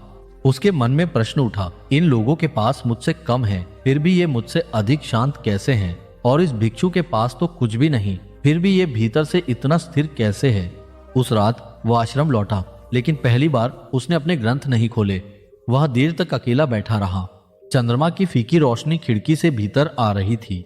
चारों ओर सन्नाटा था और उसी सन्नाटे में उसे ऐसा महसूस हुआ जैसे उसके भीतर खड़ा अहंकार पहली बार कमजोर पड़ रहा हो। उसे लगने लगा कि शायद जीवन केवल ज्ञान इकट्ठा करने का नाम नहीं है। शायद शांति किसी पुस्तक में लिखी हुई वस्तु नहीं है। शायद सच्चा ज्ञान वह नहीं जो दूसरों को प्रभावित कर दे, बल्कि वह है जो दुख के समय स्वयं को संभाल सके। और जैसे जैसे ये विचार उसके भीतर गहराते गए, वैसे वैसे वह उस सत्य के निकट पहुंचने लगा जिससे वह वर्षों तक दूर भागता रहा था। उसे अभी नहीं पता था कि उसकी सबसे कठिन यात्रा आगे प्रतीक्षा कर रही है, क्योंकि अब जीवन उसे बाहरी हानियों से नहीं बल्कि उसके भीतर छिपे 7 शत्रुओं से मिलवाने वाला था। क्रोध, लोभ, ईर्ष्या, भय, मोह, अहंकार और मृत्यु का भय। और इन्हीं 7 शत्रुओं के साथ होने वाला संघर्ष उसके जीवन को हमेशा के लिए बदल देगा। जब मनुष्य का अहंकार पहली बार टूटना प्रारंभ करता है, तब वह तुरंत ज्ञानी नहीं बन जाता, बल्कि उसके भीतर एक लंबा और कठिन संघर्ष आरंभ होता है। क्योंकि वर्षों से जिन धारणाओं, विश्वासों और कल्पनाओं के सहारे उसने अपने व्यक्तित्व का निर्माण किया होता है, वे अचानक समाप्त नहीं होती। वे बार बार स्वयं को बचाने का प्रयास करती हैं, बार बार मनुष्य को पुराने मार्ग पर लौटाने का प्रयास करती हैं। और यही कारण था कि माता की मृत्यु, प्रिय शिष्य के चले जाने और जीवन में उत्पन्न हुई अनेक कठिनाइयों के बाद भी आचार्य सोमदत्त पूरी तरह परिवर्तित नहीं हुआ था। उसके भीतर अभी भी कहीं ना कहीं यह विश्वास जीवित था कि शायद वह स्वयं ही अपने दुखों का समाधान खोज लेगा। शायद वह अपने ज्ञान के बल पर अपने मन की अशांति को नियंत्रित कर लेगा। लेकिन जितना अधिक वह प्रयास करता, उतना ही अधिक उसे यह अनुभव होता कि उसका मन किसी जंगली घोड़े की भांति हो गया है, जो कभी अतीत की स्मृतियों में दौड़ता है, कभी भविष्य की आशंकाओं में भटकता है और कभी वर्तमान के छोटे छोटे अपमानों को पकड़कर उन्हें विशाल पीड़ा में बदल देता है। एक दिन जब यह आंतरिक संघर्ष असहनीय हो गया, तब वह स्वयं चलकर भिक्षु आनंदक के पास पहुंचा। इस बार उसके कदमों में पहले जैसा गर्व नहीं था, उसकी आंखों में पहले जैसी चुनौती नहीं थी और उसकी वाणी में पहले जैसी कठोरता नहीं थी। वह वटवृक्ष के नीचे पहुंचा तो देखा कि आनंदक कुछ बच्चों को नदी के किनारे बैठकर पक्षियों को दाना खिलाना सिखा रहे हैं। बच्चों के जाने के बाद सोमदत्त उनके सामने बैठ गया। कई क्षण तक दोनों मौन रहे। अंततः सोमदत्त ने गहरी सांस लेते हुए कहा, भिक्षु, मैंने जीवन भर ज्ञान अर्जित किया, लोगों का सम्मान पाया, शास्त्रों का अध्ययन किया, यज्ञ किए, प्रवचन दिए, लेकिन आज मेरा मन पहले से अधिक अशांत है। मैं समझ नहीं पा रहा कि मेरे भीतर ऐसा कौन सा अंधकार है जो मुझे शांति से दूर रखे हुए है। आनंदक ने उसकी ओर करुणा से देखा और शांत स्वर में कहा, आचार्य, जिस व्यक्ति को अपने भीतर अंधकार दिखाई देने लगता है, वह प्रकाश के मार्ग पर चलने के लिए तैयार हो जाता है। तुम्हारी समस्या यह नहीं है कि तुम्हारे पास ज्ञान कम है, तुम्हारी समस्या यह है कि तुम्हारे मन के भीतर कुछ ऐसे शत्रु बैठे हैं जिन्हें तुमने कभी पहचाना ही नहीं। तुमने संसार को जीतने का प्रयास किया, लेकिन अपने मन को कभी नहीं देखा। सोमदत्त ने पूछा, वे शत्रु कौन हैं? आनंदक ने उत्तर दिया, क्रोध, लोभ, ईर्ष्या, भय, मोह, अहंकार और मृत्यु का भय। जब तक ये सातों मनुष्य के भीतर जीवित रहते हैं तब तक कोई भी ज्ञान उसे शांति नहीं दे सकता। इसके बाद आनंदक ने कहा कि यदि वह वास्तव में स्वयं को जानना चाहता है तो उसे 7 परीक्षाओं से गुजरना होगा। ये परीक्षाएं किसी युद्ध भूमि में नहीं होंगी, इनमें कोई शत्रु तलवार लेकर सामने नहीं आएगा, इनमें कोई प्रतियोगिता नहीं होगी। ये परीक्षाएं उसके अपने मन के भीतर होंगी। पहली परीक्षा क्रोध की थी। कुछ दिनों बाद आनंदक उसे नगर के एक ऐसे व्यक्ति के पास ले गए जो अपने कटु स्वभाव के लिए प्रसिद्ध था। वह व्यक्ति लोगों का अपमान करने में आनंद अनुभव करता था और बिना कारण भी दूसरों को कठोर शब्द कह देता था। आनंदक ने सोमदत्त से कहा कि वह उसके साथ वापरामान भी बांटता। एक दिन बिताए। पूरे दिन वह व्यक्ति सोमदत्त का उपहास करता रहा। कभी उसके ज्ञान का मजाक उड़ाता, कभी उसकी असफलताओं का उल्लेख करता और कभी उसके आश्रम की घटती प्रतिष्ठा पर व्यंग्य करता। प्रारंभ में सोमदत्त स्वयं को नियंत्रित करता रहा, लेकिन जैसे जैसे दिन बीतता गया उसके भीतर क्रोध की ज्वाला भड़कने लगी। कई बार उसका मन हुआ कि वह उस व्यक्ति को कठोर उत्तर दे, उसे अपमानित करे, उसे अपनी विद्वता का परिचय दे, लेकिन हर बार आनंदक की कही हुई बात उसके मन में गूंज उठती। जिस क्रोध को तुम दूसरों पर फेंकना चाहते हो, सबसे पहले उसकी आग तुम्हें ही जलाती है। दिन समाप्त होने तक वह थक चुका था। उसने पहली बार देखा कि उसका क्रोध दूसरों से अधिक उसे स्वयं पीड़ा देता है। कुछ समय बाद दूसरी परीक्षा आरंभ हुई, लोभ की परीक्षा। आनंदक उसे एक धनी व्यापारी के पास ले गए जिसके पास असंख्य संपत्ति थी, लेकिन फिर भी वह हर समय चिंतित रहता था। वह दिन रात अपनी तिजोरियों की रक्षा करता, नए व्यापारों की योजना बनाता और अधिक धन इकट्ठा करने की चिंता में लगा रहता। एक रात व्यापारी ने सोमदत्त से कहा, मेरे पास इतना धन है कि 7 पीढ़ियां आराम से जी सकती हैं, लेकिन मुझे हर समय भय रहता है कि कहीं यह सब छिन न जाए। उस रात सोमदत्त को नींद नहीं आई। उसे लगा जैसे वह व्यापारी धन का स्वामी नहीं बल्कि उसका दास बन चुका है। तब उसे पहली बार समझ में आया कि लोभ का अंत कभी नहीं होता। जितना अधिक मिलता है उतनी ही अधिक इच्छा जन्म लेती है। तीसरी परीक्षा ईर्ष्या की थी। आनंदक उसे नगर के बाहर एक ऊंची पहाड़ी पर ले गए जहां से पूरा वैदिकपुर दिखाई देता था। वहां खड़े होकर उन्होंने पूछा, जब तुम्हारे शिष्य मेरे पास आने लगे थे तब तुम्हें कैसा लगा था? यह प्रश्न सुनते ही सोमदत्त का सिर झुक गया। उसे याद आया कि कैसे वह भीतर ही भीतर जलता रहा था, कैसे उसे दूसरों की प्रशंसा सहन नहीं होती थी और कैसे वह स्वयं को श्रेष्ठ सिद्ध करने में लगा रहता था। उसी क्षण उसे एहसास हुआ कि ईर्ष्या वास्तव में दूसरों की सफलता से उत्पन्न नहीं होती, वह अपने भीतर की असुरक्षा से उत्पन्न होती है। इसके बाद भय की परीक्षा आई। एक रात आनंदक उसे घने जंगल में ले गए। चारों ओर अंधकार था। दूर कहीं जंगली पशुओं की आवाजें सुनाई दे रही थीं और ऊपर बादलों से ढका आकाश किसी रहस्य की तरह प्रतीत हो रहा था। वहां बैठकर आनंदक ने कहा, आंखें बंद करो और अपने सभी भय देखो। जब सोमदत्त ने ऐसा किया तो उसके भीतर वर्षों से दबे हुए भय सामने आने लगे। प्रतिष्ठा खोने का भय, असफल होने का भय, अकेले रह जाने का भय, अपमानित होने का भय। तब उसे समझ में आया कि वह जितना स्वतंत्र दिखाई देता था वास्तव में उतना ही भय का कैदी था। फिर मोह की परीक्षा आई, जहां उसे उन सभी चीजों का सामना करना पड़ा जिन्हें वह अपना मानता था। अपना आश्रम, अपनी प्रतिष्ठा, अपने शिष्य, अपना ज्ञान। धीरे धीरे उसे दिखाई देने लगा कि जिन वस्तुओं को वह स्थायी समझता था वे सभी परिवर्तनशील थीं। जो आज उसका है वह कल किसी और का हो सकता है। छठी परीक्षा सबसे कठिन थी, अहंकार की परीक्षा। आनंदक उसे एक ऐसे गांव में ले गए जहां कोई उसे नहीं पहचानता था। वहां उसे एक सामान्य सेवक की तरह कार्य करना पड़ा। उसे कुएं से पानी भरना पड़ा, वृद्धों की सेवा करनी पड़ी, खेतों में श्रम करना पड़ा। कई बार लोगों ने उसे साधारण मजदूर समझकर आदेश दिए। प्रारंभ में उसके भीतर अपमान की भावना उठी, लेकिन धीरे धीरे उसे एहसास हुआ कि उसका दुख उन लोगों के व्यवहार से नहीं बल्कि अपनी श्रेष्ठता की भावना से उत्पन्न हो रहा था। और फिर अंत में आई 7वीं परीक्षा, मृत्यु के भय की परीक्षा। आनंदक उसे शमशान ले गए जहां चिताओं की अग्नि जल रही थी और धुआं आकाश की ओर उठ रहा था। वहां खड़े होकर उन्होंने कहा, देखो सोमदत्त, यहाँ राजा भी आता है, भिक्षुक भी आता है, विद्वान भी आता है और मूर्ख भी आता है। मृत्यु किसी से नहीं पूछती कि उसने कितने ग्रंथ पढ़े थे, कितनी संपत्ति अर्जित की थी या लोग उसका कितना सम्मान करते थे। वह केवल इतना पूछती है कि क्या तुमने वास्तव में जीवन को समझा था। उस रात सोमदत्त बहुत देर तक जलती हुई चिताओं को देखता रहा। उसे पहली बार महसूस हुआ कि जिस मृत्यु से वह जीवन भर दूर भागता रहा वह कोई शत्रु नहीं है, वह तो जीवन का सबसे बड़ा शिक्षक है, क्योंकि वही मनुष्य को यह याद दिलाती है कि समय सीमित है और इसलिए हर क्षण मूल्यवान है।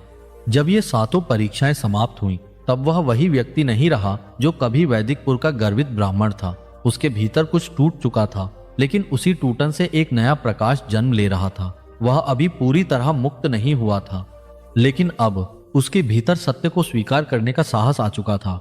उसे अभी यह ज्ञात नहीं था कि सबसे बड़ा परिवर्तन अभी शेष है, क्योंकि आगे आने वाले दिनों में एक ऐसी घटना घटने वाली थी जो उसके जीवन के अंतिम भ्रम को भी समाप्त कर देगी, और उसी क्षण वह उस सत्य का अनुभव करेगा जिसकी खोज में उसने अपना पूरा जीवन व्यतीत किया था। 7 परीक्षाओं से गुजरने के बाद आचार्य सोमदत्त के जीवन में एक ऐसा परिवर्तन अवश्य आ चुका था जिसे उसके निकट रहने वाले लोग भी अनुभव करने लगे थे, क्योंकि जो व्यक्ति कभी अपनी विद्वता का प्रदर्शन करने में आनंद अनुभव करता था वह अब अधिक सुनने लगा था और कम बोलने लगा था। जो व्यक्ति कभी अपने प्रत्येक उत्तर को अंतिम सत्य मानता था वह अब प्रश्नों को भी सम्मान देने लगा था, और जो व्यक्ति कभी अपने सम्मान की रक्षा के लिए हर समय सजग रहता था वह अब धीरे धीरे उस सम्मान के बोझ को अपने कंधों से उतारने लगा था। किंतु इसके बावजूद उसके भीतर अभी भी एक अंतिम गांठ शेष थी, एक ऐसी गांठ जो वर्षों की साधना, ज्ञान, प्रतिष्ठा और आत्मछवि से बनी थी, और जब तक वह गांठ नहीं खुलती तब तक वास्तविक मुक्ति संभव नहीं थी। वर्षा ऋतु समाप्त हो चुकी थी। पर्वतों से उतरने वाली ठंडी हवाएं जंगलों के बीच से होकर गुजरती थीं, और रात्रि के समय वृक्षों की शाखाएं किसी प्राचीन रहस्य की तरह फुसफुसाती प्रतीत होती थीं। उन्हीं दिनों भिक्षु आनंदक ने सोमदत्त से कहा कि अब समय आपात हो चुकी थी, गया है कि वह कुछ समय के लिए पूर्ण एकांत में रहे। उन्होंने उसे नगर, आश्रम, शिष्यों और परिचित वातावरण से दूर एक घने वन में स्थित एक प्राचीन गुफा के पास भेज दिया, जहां केवल प्रकृति थी, मौन था और स्वयं का साथ था। सोमदत्त उस वन में पहुंच गया। प्रारंभ के कुछ दिन उसे बहुत कठिन लगे, क्योंकि वर्षों से वह लोगों से घिरा हुआ रहता आया था। सुबह शिष्यों की आवाजें सुनाई देती थीं, दिन में चर्चाएं होती थीं और रात में अध्ययन चलता था, लेकिन यहाँ केवल पक्षियों की ध्वनि थी, बहते हुए जल का संगीत था और कभी कभी दूर किसी पशु की गर्जना सुनाई देती थी। धीरे धीरे उसे अनुभव होने लगा कि मनुष्य संसार के शोर से नहीं बल्कि अपने भीतर के शोर से सबसे अधिक परेशान होता है। जब बाहरी आवाजें समाप्त हो जाती हैं तब भीतर की आवाजें और अधिक स्पष्ट सुनाई देने लगती हैं। एक रात वह गुफा के बाहर बैठा हुआ था। आकाश में असंख्य तारे चमक रहे थे, हवा में ठंडक थी और जंगल का सन्नाटा इतना गहरा था कि उसे अपने हृदय की धड़कन तक सुनाई दे रही थी। उसने आंखें बंद की और ध्यान में बैठ गया। प्रारंभ में मन इधर उधर भटकता रहा, लेकिन कुछ समय बाद जैसे किसी ने उसके भीतर छिपे हुए स्मृतियों के द्वार खोल दिए हों, उसे अपना बचपन दिखाई देने लगा। उसे वो दिन दिखाई दिया जब उसने पहली बार वेदों का अध्ययन प्रारंभ किया था। उसे अपने पिता का गर्व दिखाई दिया, उसे अपनी माता का स्नेह दिखाई दिया, उसे वह युवा सोमदत्त दिखाई दिया जो ज्ञान की खोज में उत्साह से भरा हुआ था। लेकिन फिर धीरे धीरे चित्र बदलने लगे। उसे वे क्षण दिखाई देने लगे जब उसने दूसरों को अपने से कम समझा था। उसे वे अवसर दिखाई देने लगे जब उसने किसी की बात केवल इसलिए अस्वीकार कर दी थी क्योंकि वह व्यक्ति उससे कम शिक्षित था। उसे वे दिन दिखाई देने लगे जब वह प्रशंसा सुनकर प्रसन्न और आलोचना सुनकर क्रोधित हो जाता था। उसे वे क्षण दिखाई देने लगे जब उसने ज्ञान को आत्मविकास का साधन नहीं बल्कि श्रेष्ठता का सिंहासन बना लिया था। और जैसे जैसे ये दृश्य उसके सामने आते गए वैसे वैसे उसका हृदय भारी होता गया। अचानक उसे ऐसा लगा जैसे वह वर्षों से एक भारी भार उठाए हुए था, लेकिन उसे कभी इसका एहसास ही नहीं हुआ। वह भार था उसकी बनाई हुई पहचान का। मैं महान हूं, मैं विद्वान हूं, मैं सबसे अधिक जानता हूं, मैं सम्मान के योग्य हूं। ये सभी विचार उसके भीतर इतने गहरे बैठ चुके थे कि उसने उन्हें सत्य समझ लिया था। उसी क्षण उसके भीतर एक तीव्र पीड़ा उठी। उसकी आंखों से आंसू बहने लगे। वह वर्षों बाद रो रहा था, न किसी व्यक्ति के सामने, न किसी सभा में, बल्कि स्वयं के सामने। उस रात वह देर तक रोता रहा। वह अपने जीवन की उन सभी भूलों के लिए रो रहा था जिन्हें उसने कभी भूल नहीं माना था। वह उन अवसरों के लिए रो रहा था जब उसका अहंकार उसकी करुणा से बड़ा हो गया था। वह उन लोगों के लिए रो रहा था जिन्हें उसने अपने ज्ञान के कारण छोटा समझा था, और सबसे अधिक वह स्वयं के लिए रो रहा था, क्योंकि अब उसे दिखाई दे रहा था कि उसने जीवन भर जिस सत्य की खोज की उसी सत्य से वह सबसे अधिक दूर भागता रहा। प्रभात होने से कुछ पहले भिक्षु आनंदक वहां पहुंचे। उन्होंने देखा कि सोमदत्त की आंखें लाल थीं उसका चेहरा आंसुओं से भीगा हुआ था और उसका पूरा अस्तित्व जैसे किसी भीतरी तूफान से गुजर चुका था। वह उसके पास बैठ गए। कुछ देर तक दोनों मौन रहे। फिर आनंदक ने बहुत शांत स्वर में पूछा, क्या देखा तुमने?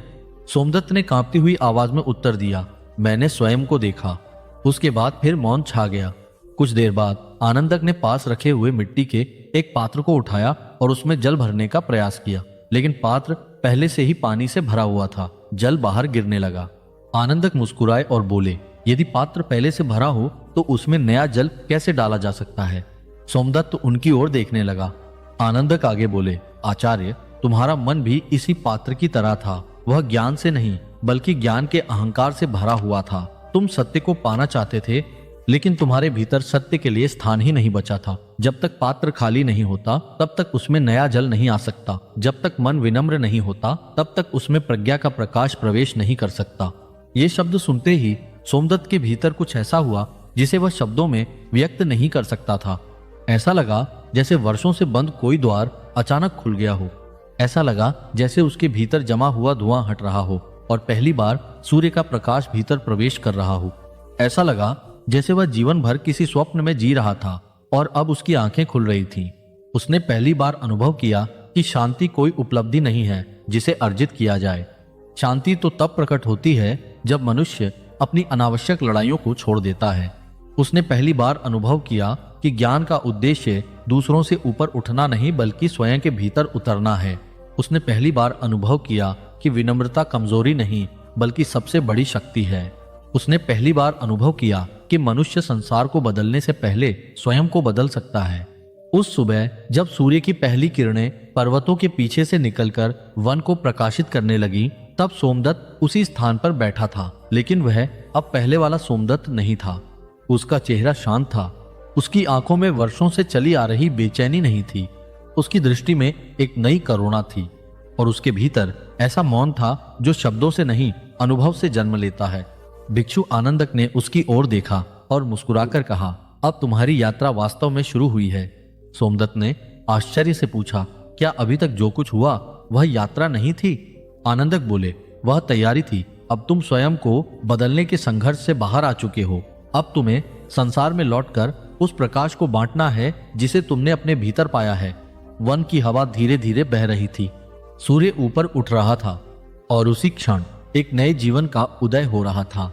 वो जीवन जिसमें ज्ञान प्रदर्शन नहीं होगा, सेवा होगी। वह जीवन जिसमें अहंकार नहीं होगा, विनम्रता होगी। वह जीवन जिसमें तर्क नहीं अनुभव बोलेगा। और यही वह क्षण था जिसने एक प्रसिद्ध ब्राह्मण को एक जागृत साधक में बदल दिया। वन में बिताए गए वे दिन आचार्य सोमदत्त के जीवन के केवल कुछ दिन नहीं थे, बल्कि वे उसके पूरे अस्तित्व के पुनर्जन्म के दिन थे। क्योंकि कभी कभी मनुष्य वर्षों तक जीवित रहता है, लेकिन वास्तव में जीना उसे बहुत देर से आता है। और कभी कभी एक ही क्षण ऐसा आता है जो उसके पिछले पूरे जीवन की दिशा बदल देता है। सोमदत्त के लिए वह क्षण वही था जब उसने पहली बार अपने ज्ञान, अपनी प्रतिष्ठा और अपने अहंकार के पीछे छिपे हुए वास्तविक स्वरूप को देखा था। उस दिन के बाद जब वह वन से वापस लौटा तो वैदिकपुर के लोगों ने उसके चेहरे पर कुछ ऐसा देखा जिसे वे शब्दों में व्यक्त नहीं कर सके। उसकी चाल वही थी, उसका स्वर वही था, उसका शरीर वही था, लेकिन उसके भीतर कुछ मूलभूत बदल चुका था। जो व्यक्ति पहले बोलते समय लोगों को प्रभावित करना चाहता था, अब वह लोगों को समझना चाहता था। जो व्यक्ति पहले सम्मान पाने की अपेक्षा रखता था, अब वह सेवा करने में आनंद अनुभव करता था। जो व्यक्ति पहले स्वयं को गुरु मानता था, अब वह स्वयं को जीवन का विद्यार्थी मानने लगा था। जब वह अपने आश्रम पहुंचा तो शिष्यों ने उसका स्वागत किया, लेकिन उन्होंने देखा कि अब उनके गुरु की आंखों में पहले जैसा गर्व नहीं है। उस दिन सभा में बैठकर सोमदत्त ने कोई शास्त्रीय व्याख्यान नहीं दिया। उसने कोई जटिल तर्क प्रस्तुत नहीं किया। उसने केवल इतना कहा, मैंने जीवन भर लोगों को सत्य के बारे में बताया, लेकिन अब मैं तुम्हें केवल इतना बताना चाहता हूँ कि सत्य को शब्दों से नहीं अनुभव से जाना जाता है। यदि तुम हजारों ग्रंथ पढ़ लो लेकिन अपने मन को न समझो तो तुम्हारा ज्ञान अधूरा रहेगा, और यदि तुम अपने मन को समझ लो तो बिना ग्रंथों के भी तुम जीवन का सार जान सकते हो। उस दिन आश्रम में बैठे लोग आश्चर्यचकित थे, क्योंकि यह वही सोमदत्त था जो कभी शास्त्रों के उद्धरणों से सभा को भर देता था, लेकिन अब उसकी वाणी में सरलता थी और उसी सरलता में ऐसी गहराई थी जो सीधे हृदय को स्पर्श करती थी। धीरे धीरे उसके जीवन का स्वरूप बदलने लगा उसने आश्रम के द्वार उन लोगों के लिए भी खोल दिए जो पहले वहां आने का साहस नहीं करते थे। किसान, मजदूर, व्यापारी, विधवाएं, अनाथ बालक, रोगी और निराश लोग उसके पास आने लगे। पहले वह उन्हें उपदेश देता था, अब वह उनकी बातें सुनता था। पहले वह समाधान बताता था, अब वह उन्हें स्वयं समाधान खोजने की प्रेरणा देता था। उसे समझ में आ चुका था कि मनुष्य को केवल उत्तर नहीं चाहिए होते, उसे ऐसा प्रकाश चाहिए होता है जिसमें वह अपने उत्तर स्वयं देख सके। समय किसी के लिए नहीं रुकता। वर्ष बीतते गए, ऋतुएं बदलती रहीं। जिन बच्चों को वह कभी अपने आश्रम में खेलते देखता था वे युवा हो गए। जिन युवाओं को वह शिक्षा देता था वे परिवार वाले बन गए। नगर बदलता गया, संसार बदलता गया, लेकिन एक चीज नहीं बदली, सोमदत्त के भीतर की वह शांति जो अब परिस्थितियों पर निर्भर नहीं थी। यदि लोग उसकी प्रशंसा करते तो वह मुस्कुरा देता, यदि लोग उसकी आलोचना करते तो भी वह मुस्कुरा देता, यदि कोई सम्मान देता तो वह धन्यवाद कहता, यदि कोई अपमान करता तो भी उसके मन में कटुता उत्पन्न नहीं होती, क्योंकि अब उसे समझ में आ गया था कि दूसरों के शब्द मनुष्य को उतना प्रभावित नहीं करते जितना उसका अपना अहंकार करता है। एक दिन एक युवा ब्राह्मण उसके पास आया। उसकी आंखों में वही चमक थी जो कभी स्वयं सोमदत्त की आंखों में हुआ करती थी। उसने गर्व से कहा, आचार्य, मैंने वेदों का अध्ययन कर लिया है, उपनिषदों का अध्ययन कर लिया है, दर्शन शास्त्र को समझ लिया है। अब मुझे लगता है कि मेरे लिए जानने योग्य कुछ विशेष शेष नहीं है। यह सुनकर सभा में बैठे कुछ लोग मुस्कुरा दिए, क्योंकि उन्हें अपने पुराने सोमदत्त की झलक दिखाई दे रही थी। सोमदत्त ने उस युवक को ध्यान से देखा और बहुत शांत स्वर में कहा, यदि तुम्हें लगता है कि जानने योग्य कुछ शेष नहीं है तो इसका अर्थ है कि तुमने अभी जानना प्रारंभ भी नहीं किया है। जिस दिन मनुष्य को अपने अज्ञान का बोध हो जाता है उसी दिन उसकी वास्तविक शिक्षा आरंभ होती है। युवक मौन हो गया। उसे ऐसा लगा जैसे कोई उसके भीतर छिपे हुए अहंकार को पहचान गया हो। यही सोमदत्त की सबसे बड़ी शक्ति बन चुकी थी। अब वह लोगों को तर्क से नहीं हराता था, वह उन्हें स्वयं से मिलवा देता था। वर्षों बाद एक दिन उसे समाचार मिला कि भिक्षु आनंदक अत्यंत वृद्ध हो चुके हैं और पर्वतों के निकट स्थित एक शांत आश्रय में निवास कर रहे हैं। यह सुनते ही सोमदत्त के मन में उनसे मिलने की तीव्र इच्छा जागी। उसने यात्रा प्रारंभ की और कई दिनों तक चलते हुए अंततः उस स्थान पर पहुंचा जहां आनंदक रहते थे। वहां पहुंचकर उसने देखा कि समय ने उनके शरीर को अवश्य वृद्ध बना दिया है, लेकिन उनके चेहरे की शांति पहले से भी अधिक गहरी हो चुकी थी। उनकी आंखों में वही करुणा थी, वही प्रकाश था और वही मौन था जिसने वर्षों पहले उसके जीवन की दिशा बदल दी थी। दोनों एक विशाल पीपल के वृक्ष के नीचे बैठ गए। सामने पर्वत थे, दूर एक नदी बह रही थी। संध्या का सूर्य धीरे धीरे अस्त होने की ओर बढ़ रहा था। कई क्षण तक दोनों बिना कुछ बोले बैठे रहे। उन्हें शब्दों की आवश्यकता नहीं थी। कुछ संबंध ऐसे होते हैं जहां मौन ही सबसे गहरा संवाद बन जाता है। अंततः सोमदत्त ने मुस्कुराते हुए कहा, जब मैं पहली बार आपके पास आया था तब मैं आपको पराजित करने आया था। मुझे लगता था कि मेरे पास सब कुछ है और आपके पास कुछ नहीं। आज पीछे मुड़कर देखता हूं तो समझ में आता है कि उस दिन मेरे पास कुछ भी नहीं था और आपके पास वह सब कुछ था जिसकी मुझे तलाश थी। आनंदक मुस्कुराए। उन्होंने कहा, नहीं सोमदत्त, मेरे पास भी कुछ नहीं था। सत्य किसी व्यक्ति की संपत्ति नहीं होता, वह तो उस आकाश की तरह है जो सबके लिए खुला रहता है। अंतर केवल इतना था कि तुम उस समय अपने विचारों से भरे हुए थे और मैं उन्हें छोड़ चुका था। सूर्य और नीचे झुक गया। आकाश सुनहरे रंग से भरने लगा। हवा में एक अद्भुत शांति थी। कुछ देर बाद सोमदत्त ने पूछा, गुरुदेव, यदि कोई मुझसे पूछे कि जीवन का सबसे बड़ा पाठ क्या है तो मैं उसे क्या उत्तर दूं? आनंदक ने दूर क्षितिज की ओर देखते हुए कहा, उसे कहना कि जीवन का सबसे बड़ा पाठ स्वयं को जीतना है। जिसने संसार जीत लिया लेकिन अपने मन को नहीं जीता वह अभी भी पराजित है, और जिसने अपने मन को जीत लिया उसे संसार को जीतने की आवश्यकता ही नहीं रहती। ये शब्द सुनकर सोमदत्त की आंखें नम हो गईं। उसे अपने जीवन की पूरी यात्रा याद आ गई। वह अहंकारी ब्राह्मण, वह बेचैन मन, वह पहला प्रश्न, वे 7 परीक्षाएं, वह वन की रात, वह टूटन, वह जागरण और अब यह शांति। उसे महसूस हुआ कि जीवन वास्तव में किसी मंजिल तक पहुंचने का नाम नहीं है। जीवन तो स्वयं को जानने की यात्रा है। सूर्य अस्त हो चुका था। आकाश में धीरे धीरे तारों का उदय होने लगा। वृद्ध आनंदक ने आंखें बंद कर लीं। सोमदत्त भी मौन होकर बैठ गया। उसी मौन में उसे ऐसा लगा जैसे उसके भीतर वर्षों से चल रही सारी खोज समाप्त हो गई हो। अब कोई प्रश्न नहीं था, अब कोई संघर्ष नहीं था, अब कोई प्रमाणित करने योग्य बात नहीं थी। केवल एक गहरी शांति थी, और उसी शांति में उसे गौतम बुद्ध की शिक्षा का वास्तविक अर्थ समझ में आया। मनुष्य को कोई शत्रु उतना दुख नहीं दे सकता जितना उसका अनियंत्रित मन दे सकता है, और मनुष्य को कोई मित्र उतना सुख नहीं दे सकता जितना उसका जागृत मन दे सकता है। उसके बाद वैदिकपुर में आने वाले लोगों को जब भी सोमदत्त से जीवन का सार पूछने की इच्छा होती तो वह लंबा प्रवचन नहीं देता था। वह केवल मुस्कुराकर कहता था, मैंने हजारों ग्रंथ पढ़े, लेकिन जिसने मेरा जीवन बदला वह कोई ग्रंथ नहीं था, बल्कि वह क्षण था जब मैंने स्वयं को पढ़ना प्रारंभ किया। इसलिए यदि तुम शांति चाहते हो तो संसार को बदलने से पहले अपने मन को देखो।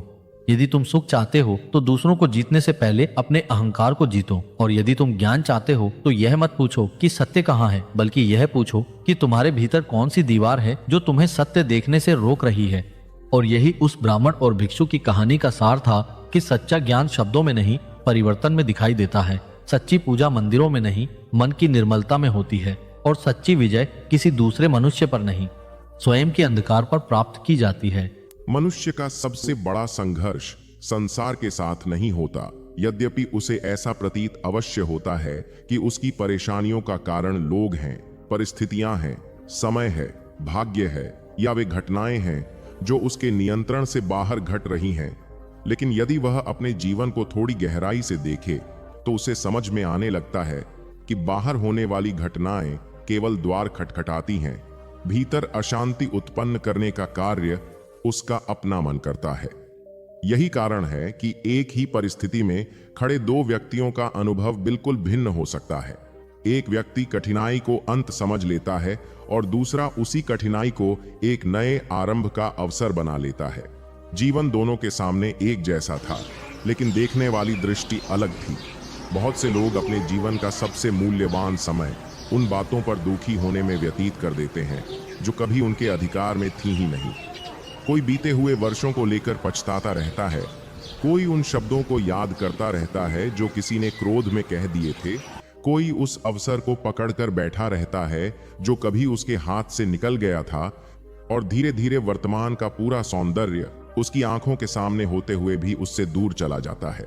खेत में खड़ा किसान यदि हर समय पिछले मौसम की खराब फसल को ही याद करता रहे तो उसके सामने खड़ी नई फसल भी उसकी चिंता को दूर नहीं कर पाएगी। उसकी दृष्टि वर्तमान पर नहीं, अतीत पर अटकी रहेगी। मन भी ठीक ऐसा ही करता है। वह बीती हुई बातों को बार बार दोहराता है और फिर उन्हीं घावों को ताजा करके स्वयं को पीड़ा देता है। क्रोध भी एक विचित्र चीज है।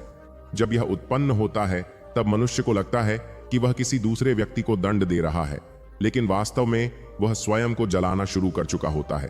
जिसने उसे अपमानित किया वह शायद कुछ ही समय बाद अपनी दिनचर्या में व्यस्त हो जाए, लेकिन क्रोधित व्यक्ति उस घटना को बार बार अपने मन में दोहराता रहता है। एक छोटा सा वाक्य उसके भीतर घंटों, दिनों और कभी कभी वर्षों तक गूंजता रहता है। इस प्रकार एक क्षण का अपमान कई वर्षों की पीड़ा बन जाता है। बाहर की घटना समाप्त हो चुकी होती है, लेकिन भीतर उसका विस्तार चलता रहता है। इसी प्रकार तुलना भी मनुष्य के जीवन की शांति को धीरे धीरे नष्ट कर देती है। बचपन में वह अपने खिलौनों की तुलना करता है, युवावस्था में अपनी सफलता की और वृद्धावस्था में अपने बच्चों की उपलब्धियों की। तुलना का स्वरूप बदलता रहता है, लेकिन उसका परिणाम लगभग एक जैसा रहता है, असंतोष। जिस व्यक्ति के पास 10 चीजें हैं वह उस एक चीज को देखकर दुखी हो जाता है जो उसके पास नहीं है। धीरे धीरे उसका मन अभावों की सूची तैयार करने लगता है। वह भूल जाता है कि कभी जिन चीजों के लिए वह ऐकता है, प्रार्थना करता था, वे आज उसके पास मौजूद हैं। मनुष्य को जो नहीं मिला उसका शोर अक्सर उसे उस सब के प्रति अंधा बना देता है जो उसे मिल चुका है।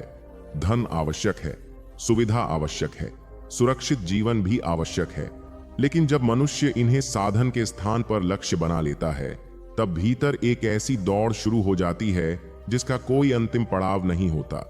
जो व्यक्ति सोचता है कि थोड़ी अधिक आय मिल जाए तो वह संतुष्ट हो जाएगा, वह कुछ समय बाद और अधिक पाने की इच्छा करने लगता है। जो व्यक्ति छोटे घर में रहते हुए बड़े घर का सपना देखता है वह बड़े घर में पहुंचकर उससे भी बड़े घर की कल्पना करने लगता है। इच्छाएं पूरी होती जाती हैं और उनके साथ नई इच्छाएं जन्म लेती जाती हैं। इसलिए समस्या इच्छाओं के होने में नहीं है। समस्या यह है कि मनुष्य उन्हें अपने सुख का आधार बना लेता है। समय के साथ यह भी समझ में आने लगता है कि जीवन की सबसे मूल्यवान वस्तुएं वे नहीं होती जिन्हें खरीदा जा सकता है। एक व्यक्ति वर्षों तक धन एकत्र करता है, लेकिन जब उसके माता पिता वृद्ध हो जाते हैं तब उसे एहसास होता है कि उनके साथ बिताने के लिए अतिरिक्त समय किसी बाजार में उपलब्ध नहीं है। एक व्यक्ति अपने बच्चों के लिए सुविधाएं जुटाने में इतना व्यस्त हो जाता है कि उनके बचपन के अनगिनत क्षण उसकी आंखों के सामने से गुजर जाते हैं।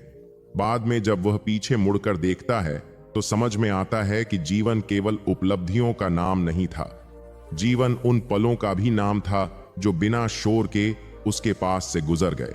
भय मनुष्य को वास्तविकता से अधिक अपनी कल्पनाओं के कारण परेशान करता है।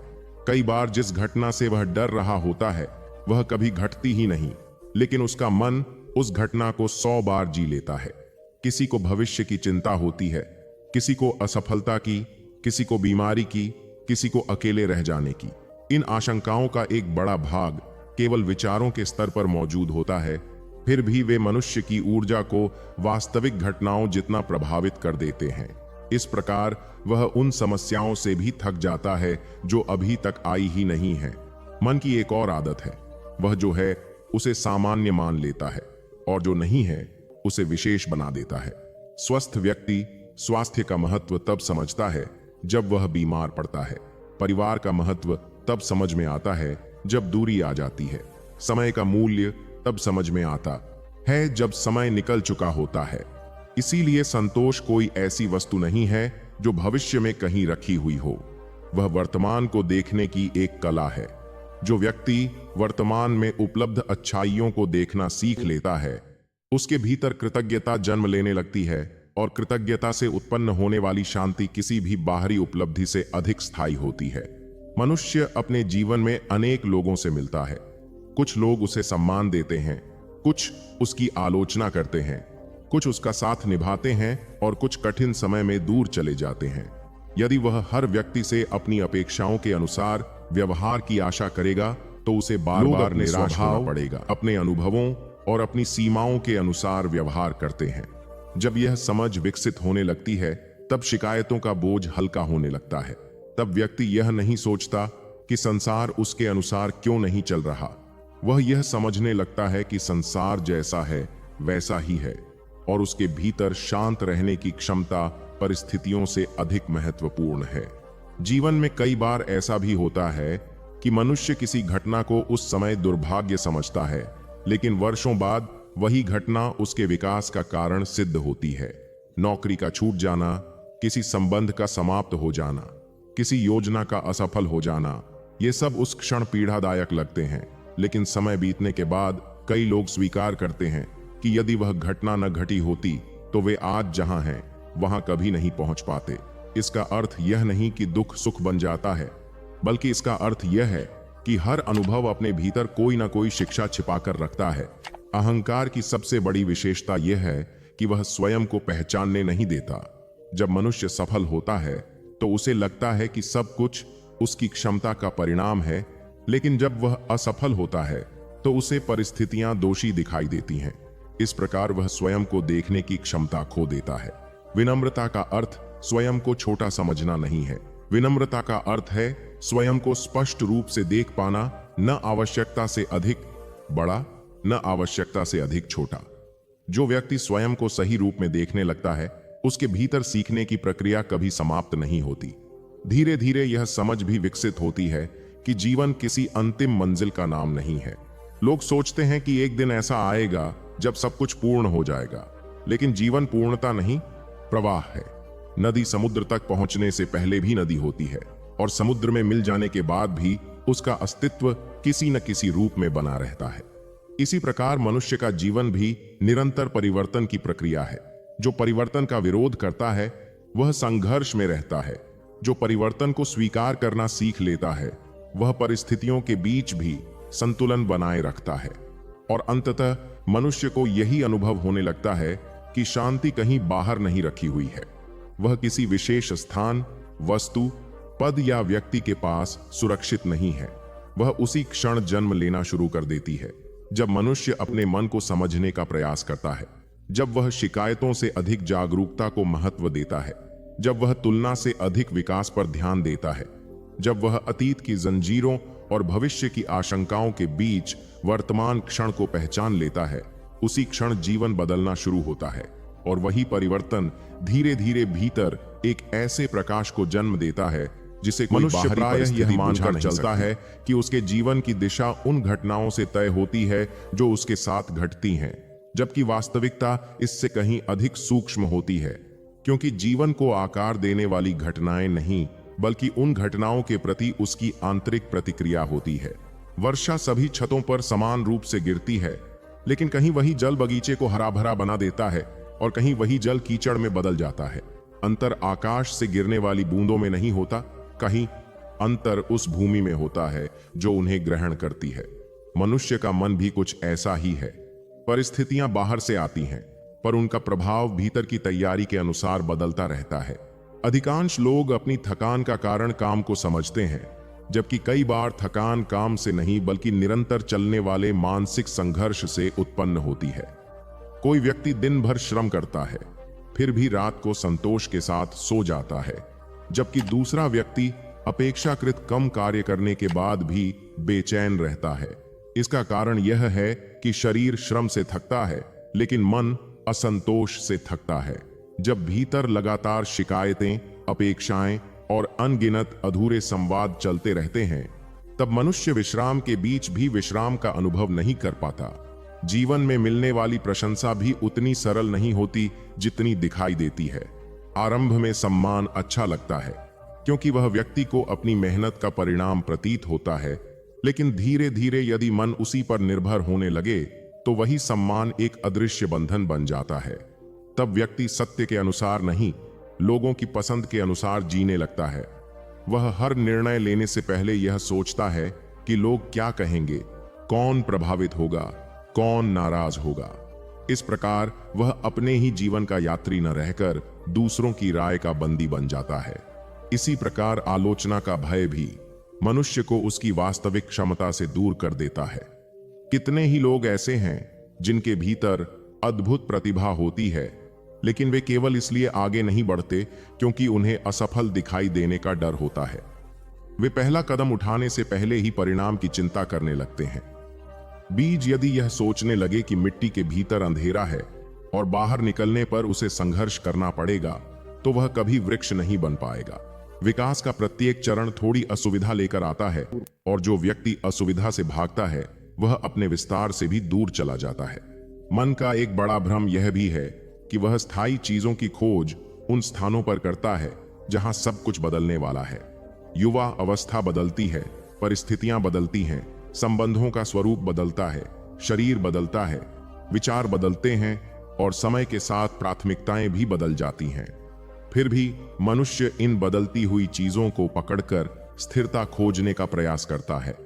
जब वे बदलती हैं तो उसे लगता है कि उसके साथ अन्याय हुआ है, जबकि परिवर्तन तो जीवन की मूल प्रकृति है। नदी का जल यदि बहना बंद कर दे तो वह नदी नहीं रह जाती। इसी प्रकार परिवर्तन रुक जाए तो जीवन भी जीवन नहीं रहेगा। बहुत बार मनुष्य अपने दुहक को बढ़ा चढ़ाकर इसलिए अनुभव करता है क्योंकि उसका ध्यान केवल उसी पर केंद्रित हो जाता है। यदि किसी सफेद वस्त्र पर एक छोटा सा काला धब्बा हो तो अधिकांश लोग सबसे पहले उसी धब्बे को देखते हैं। मन भी ठीक ऐसा ही करता है, वह ऐसा ही करता है। जीवन में उपस्थित 100 अच्छी बातों को छोड़कर एक कमी पर टिक जाता है।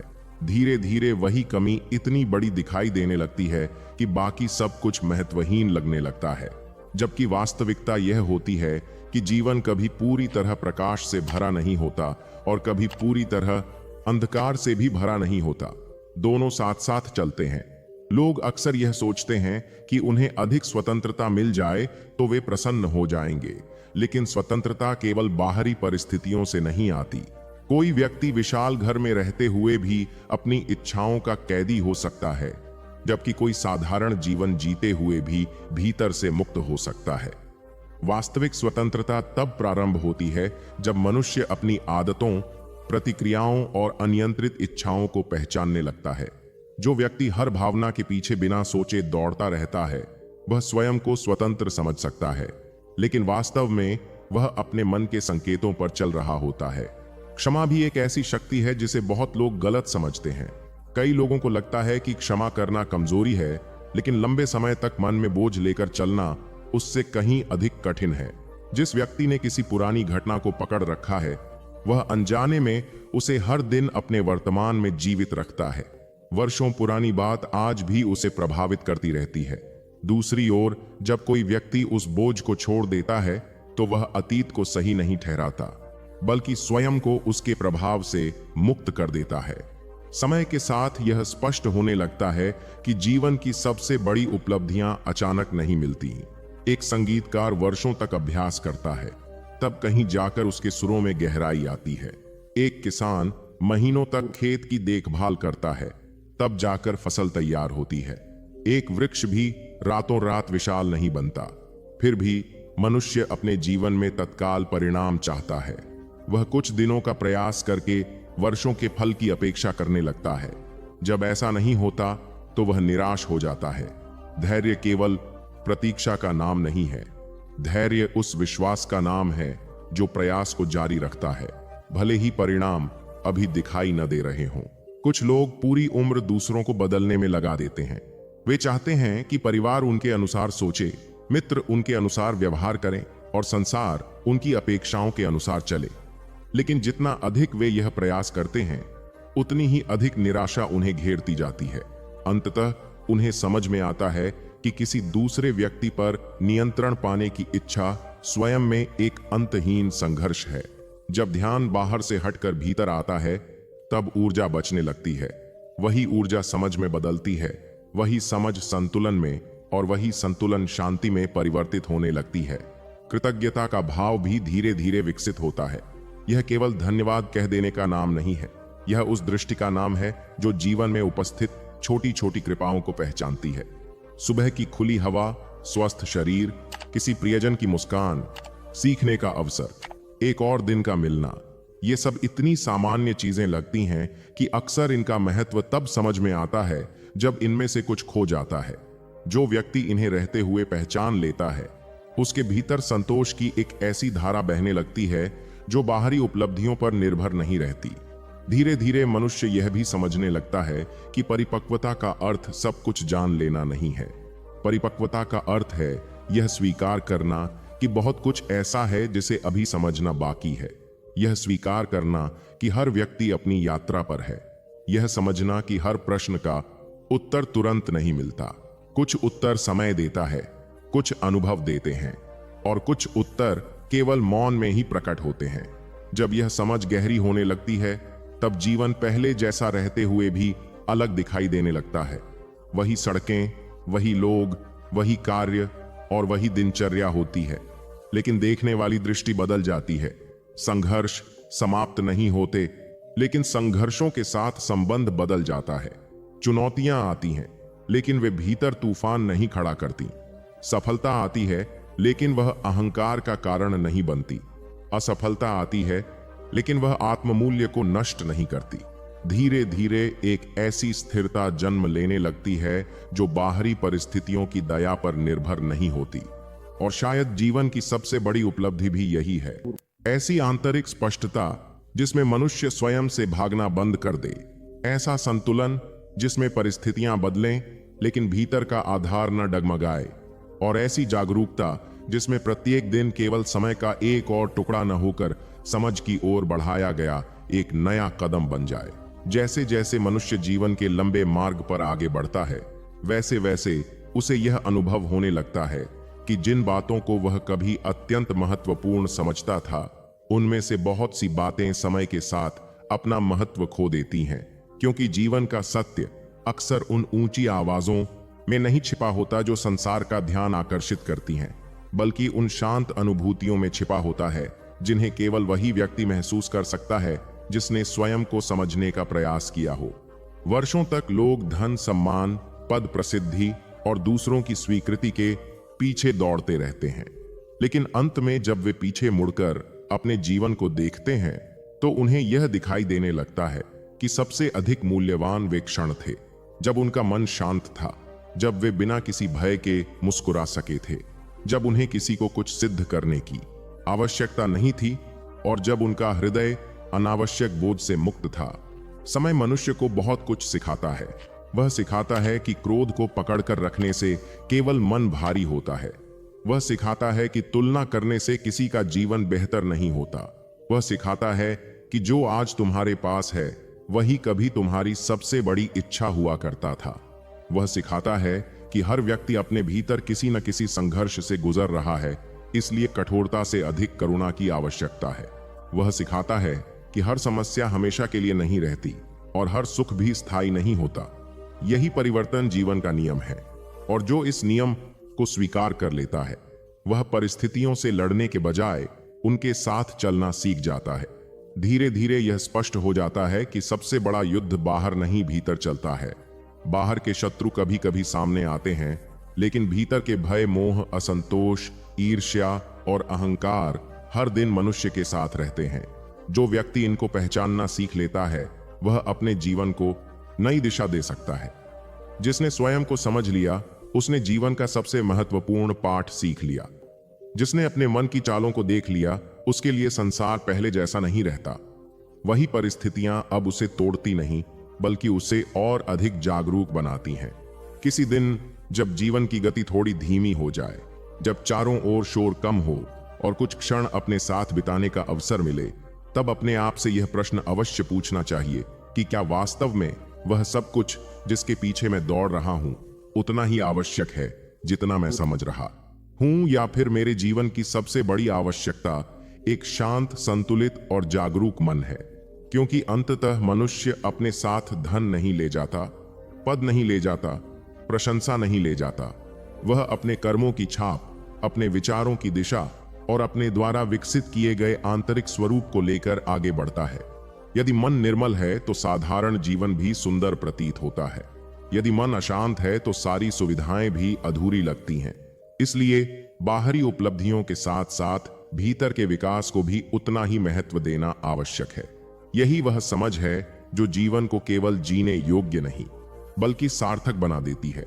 यही वह दृष्टि है जो कठिन समय में धैर्य देती है, सफलता के समय विनम्रता देती है और असफलता के समय साहस देती है।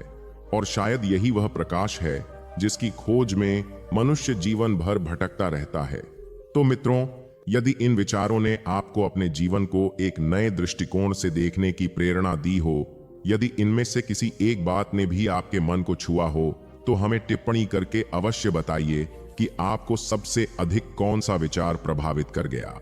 हमारे चैनल अकेला व्यक्ति हर बार को लाइक, शेयर और सब्सक्राइब करना न भूलें, क्योंकि अकेला व्यक्ति हर बार पर हम ऐसे ही गहरे जीवन विचार, प्रेरणादायक चिंतन और आत्मविकास से जुड़ी सामग्री आपके लिए लगातार लेकर आते रहेंगे।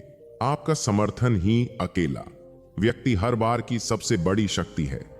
अगले विचारपूर्ण मिलन तक अपना ध्यान रखिए, अपने मन को समझिए और जीवन को जागरूकता के साथ जीते रहिए। नमस्कार।